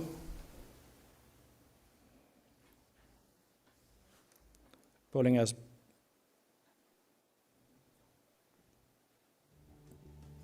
begun. You have 20 seconds.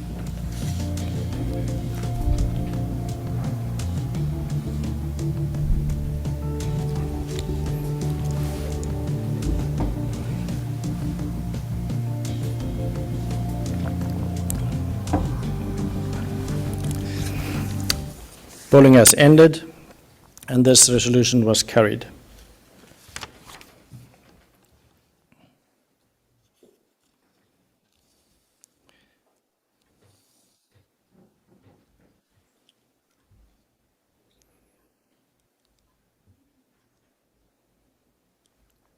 So we're moving to proposed amendments to improve clarity. The resolution now is Resolution 5. Just even if I might, just before we take the resolution into consideration, a couple of comments. And I realize we're over time, but I think it's important that the AGM have time to consider these. A brief comment though before specifically noting the clarity resolutions. Passing those previous resolution and those amendments does not preclude requesting the special committee to review anything that the membership would like it to review. So in the session that the special committee presents to the RA, there is definitely an opportunity to request the special committee to consider any governance issues going forward that it wishes and bringing those back to the AGM and the RA. So, for example, Dr. Geller's resolution to refer those clauses, that can still be, even though they've been now changed and will remain changed in the next iteration of the bylaws, those still could be further discussed and considered by the special committee in the next year. And similarly for any of the other amendments, if there's concern about them that are being passed now, or if further consideration is deemed appropriate. In terms of this next section, as I noted, there were several places where the board observed the clarity wasn't what you would have deemed ideal. So there are a few proposed that we will quickly run through. Next slide. First is just changing the representation on the board of directors. Oh, I think you've gotten ahead on the slide. We need to back up a couple. One more.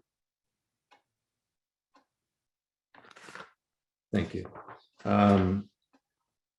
We're just changing the word representation to relationship, which is more clearly what we're planning with 6.2.1.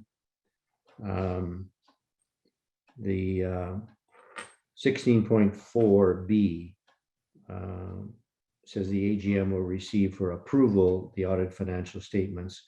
It actually receives for information. The audited financial statements are a retrospective summary and statement of fact of what has occurred in the preceding year.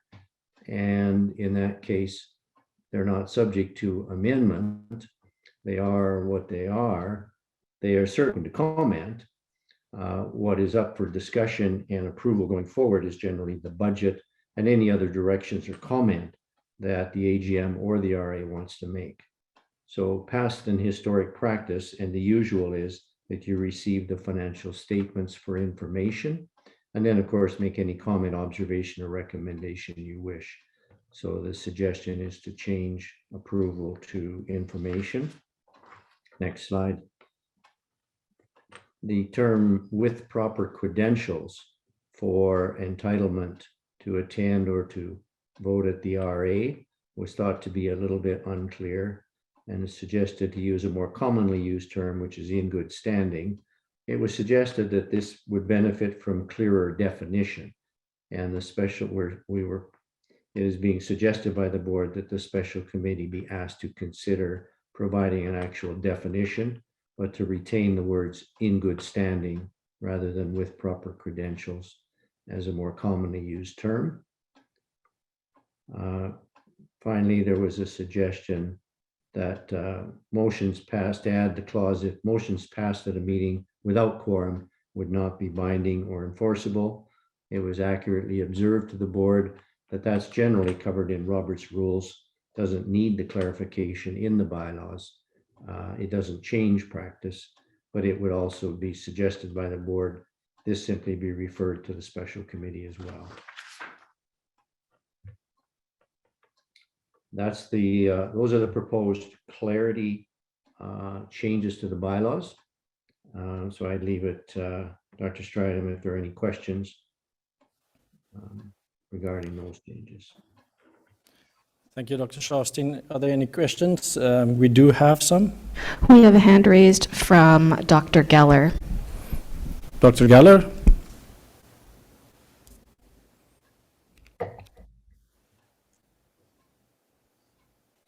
Oh, can you hear me? I'm No, having we some can't. trouble with technology, so I'm not sure if it's working. Okay. So thanks, everyone. I think that's wonderful. It's actually about point of order, or just a question. I know from the participant list that there are non-members participating. I'm just wondering what controls we have on who can vote.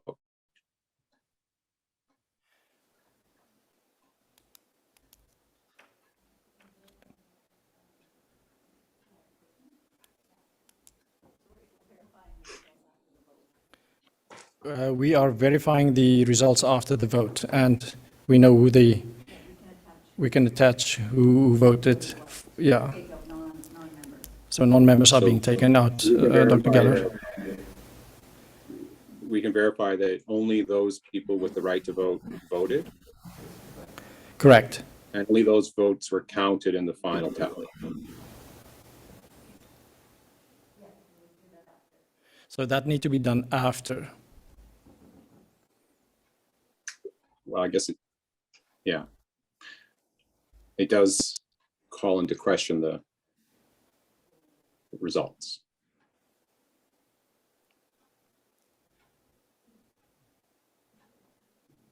So if you so wish, then we can do it right now to sort that out. No, I mean, we should move forward with the meeting. What was- I think that's a critical factor, but we can move forward with the meeting. It's up to the AGM, I guess, as to whether they want to move forward to the meeting with that. You bet. Are you able to give us the margin of the votes? Danesa? Well, my motion was defeated by 1 vote. Yes, that's fair. We're working on that. It will probably take 5 minutes. Fair enough. Are there any other questions regarding the presentation from Dr. Sharfstein? Yes, we have another hand up from Dr. Pillay. Dr. Pillay?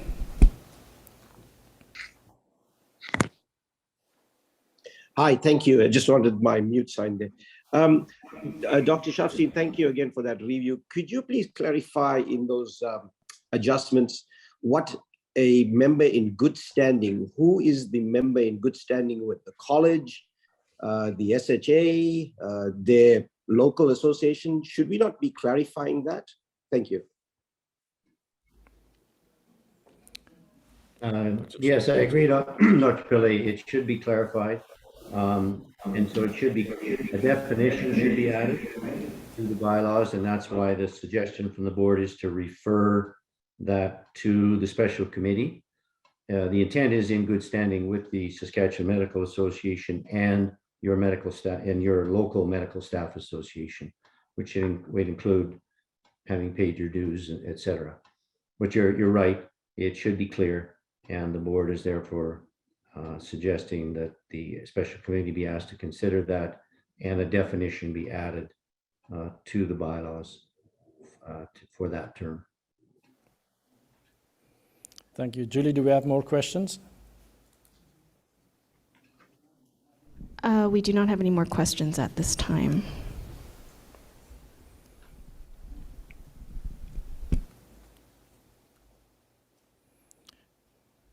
We're still working on the results.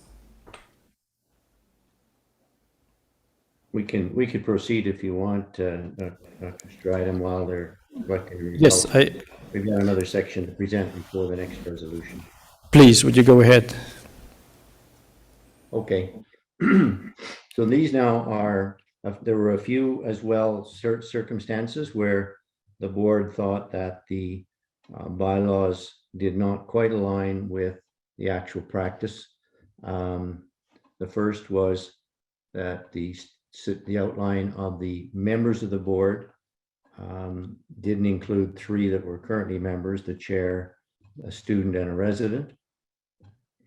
But on reflection, and this being raised to their attention, as well as the review from the special committee, that is an issue the special committee has under consideration and is actually meeting with students and residents regarding the representation. So contrary to what the original package was that you would have received 2 weeks ago, the board is suggesting and recommending that this not be changed currently and be referred to the special committee. Next slide. There was also the suggestion, which has been the historical practice, that any special meeting of the RA would be called by the board and called by the board and the president rather than the chair on a request from 10 delegates. That's been historical practice and the norm. So the suggestion to change from chair to president to call a special meeting of the RA. Next slide. The executive or the board also noted that the finance committee does pay attention specifically to any significant over expenditures or variations, but not to all or any likely. So the suggestion was changed to significant over expenditures.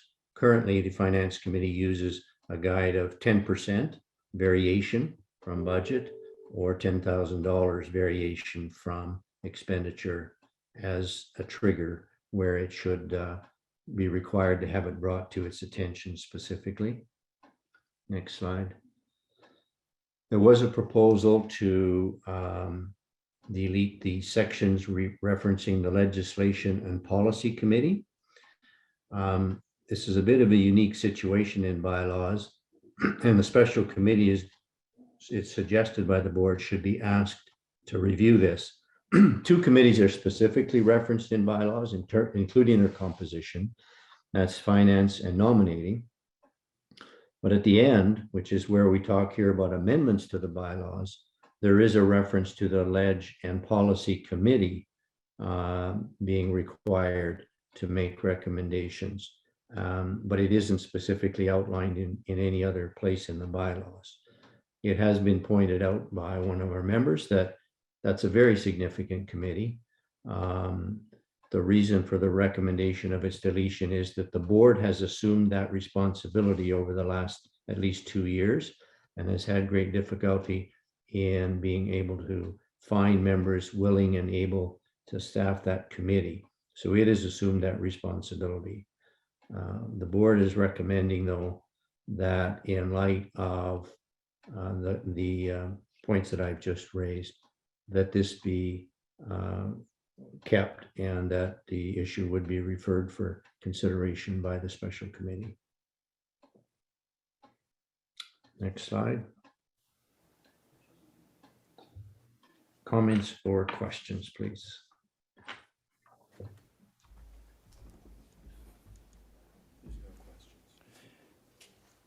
Thank you. There is a question. We have a hand raised from Dr. Geller. Dr. Geller? Hi, thank you. I'm just sorry, I missed it. What happened to 16.4.1B?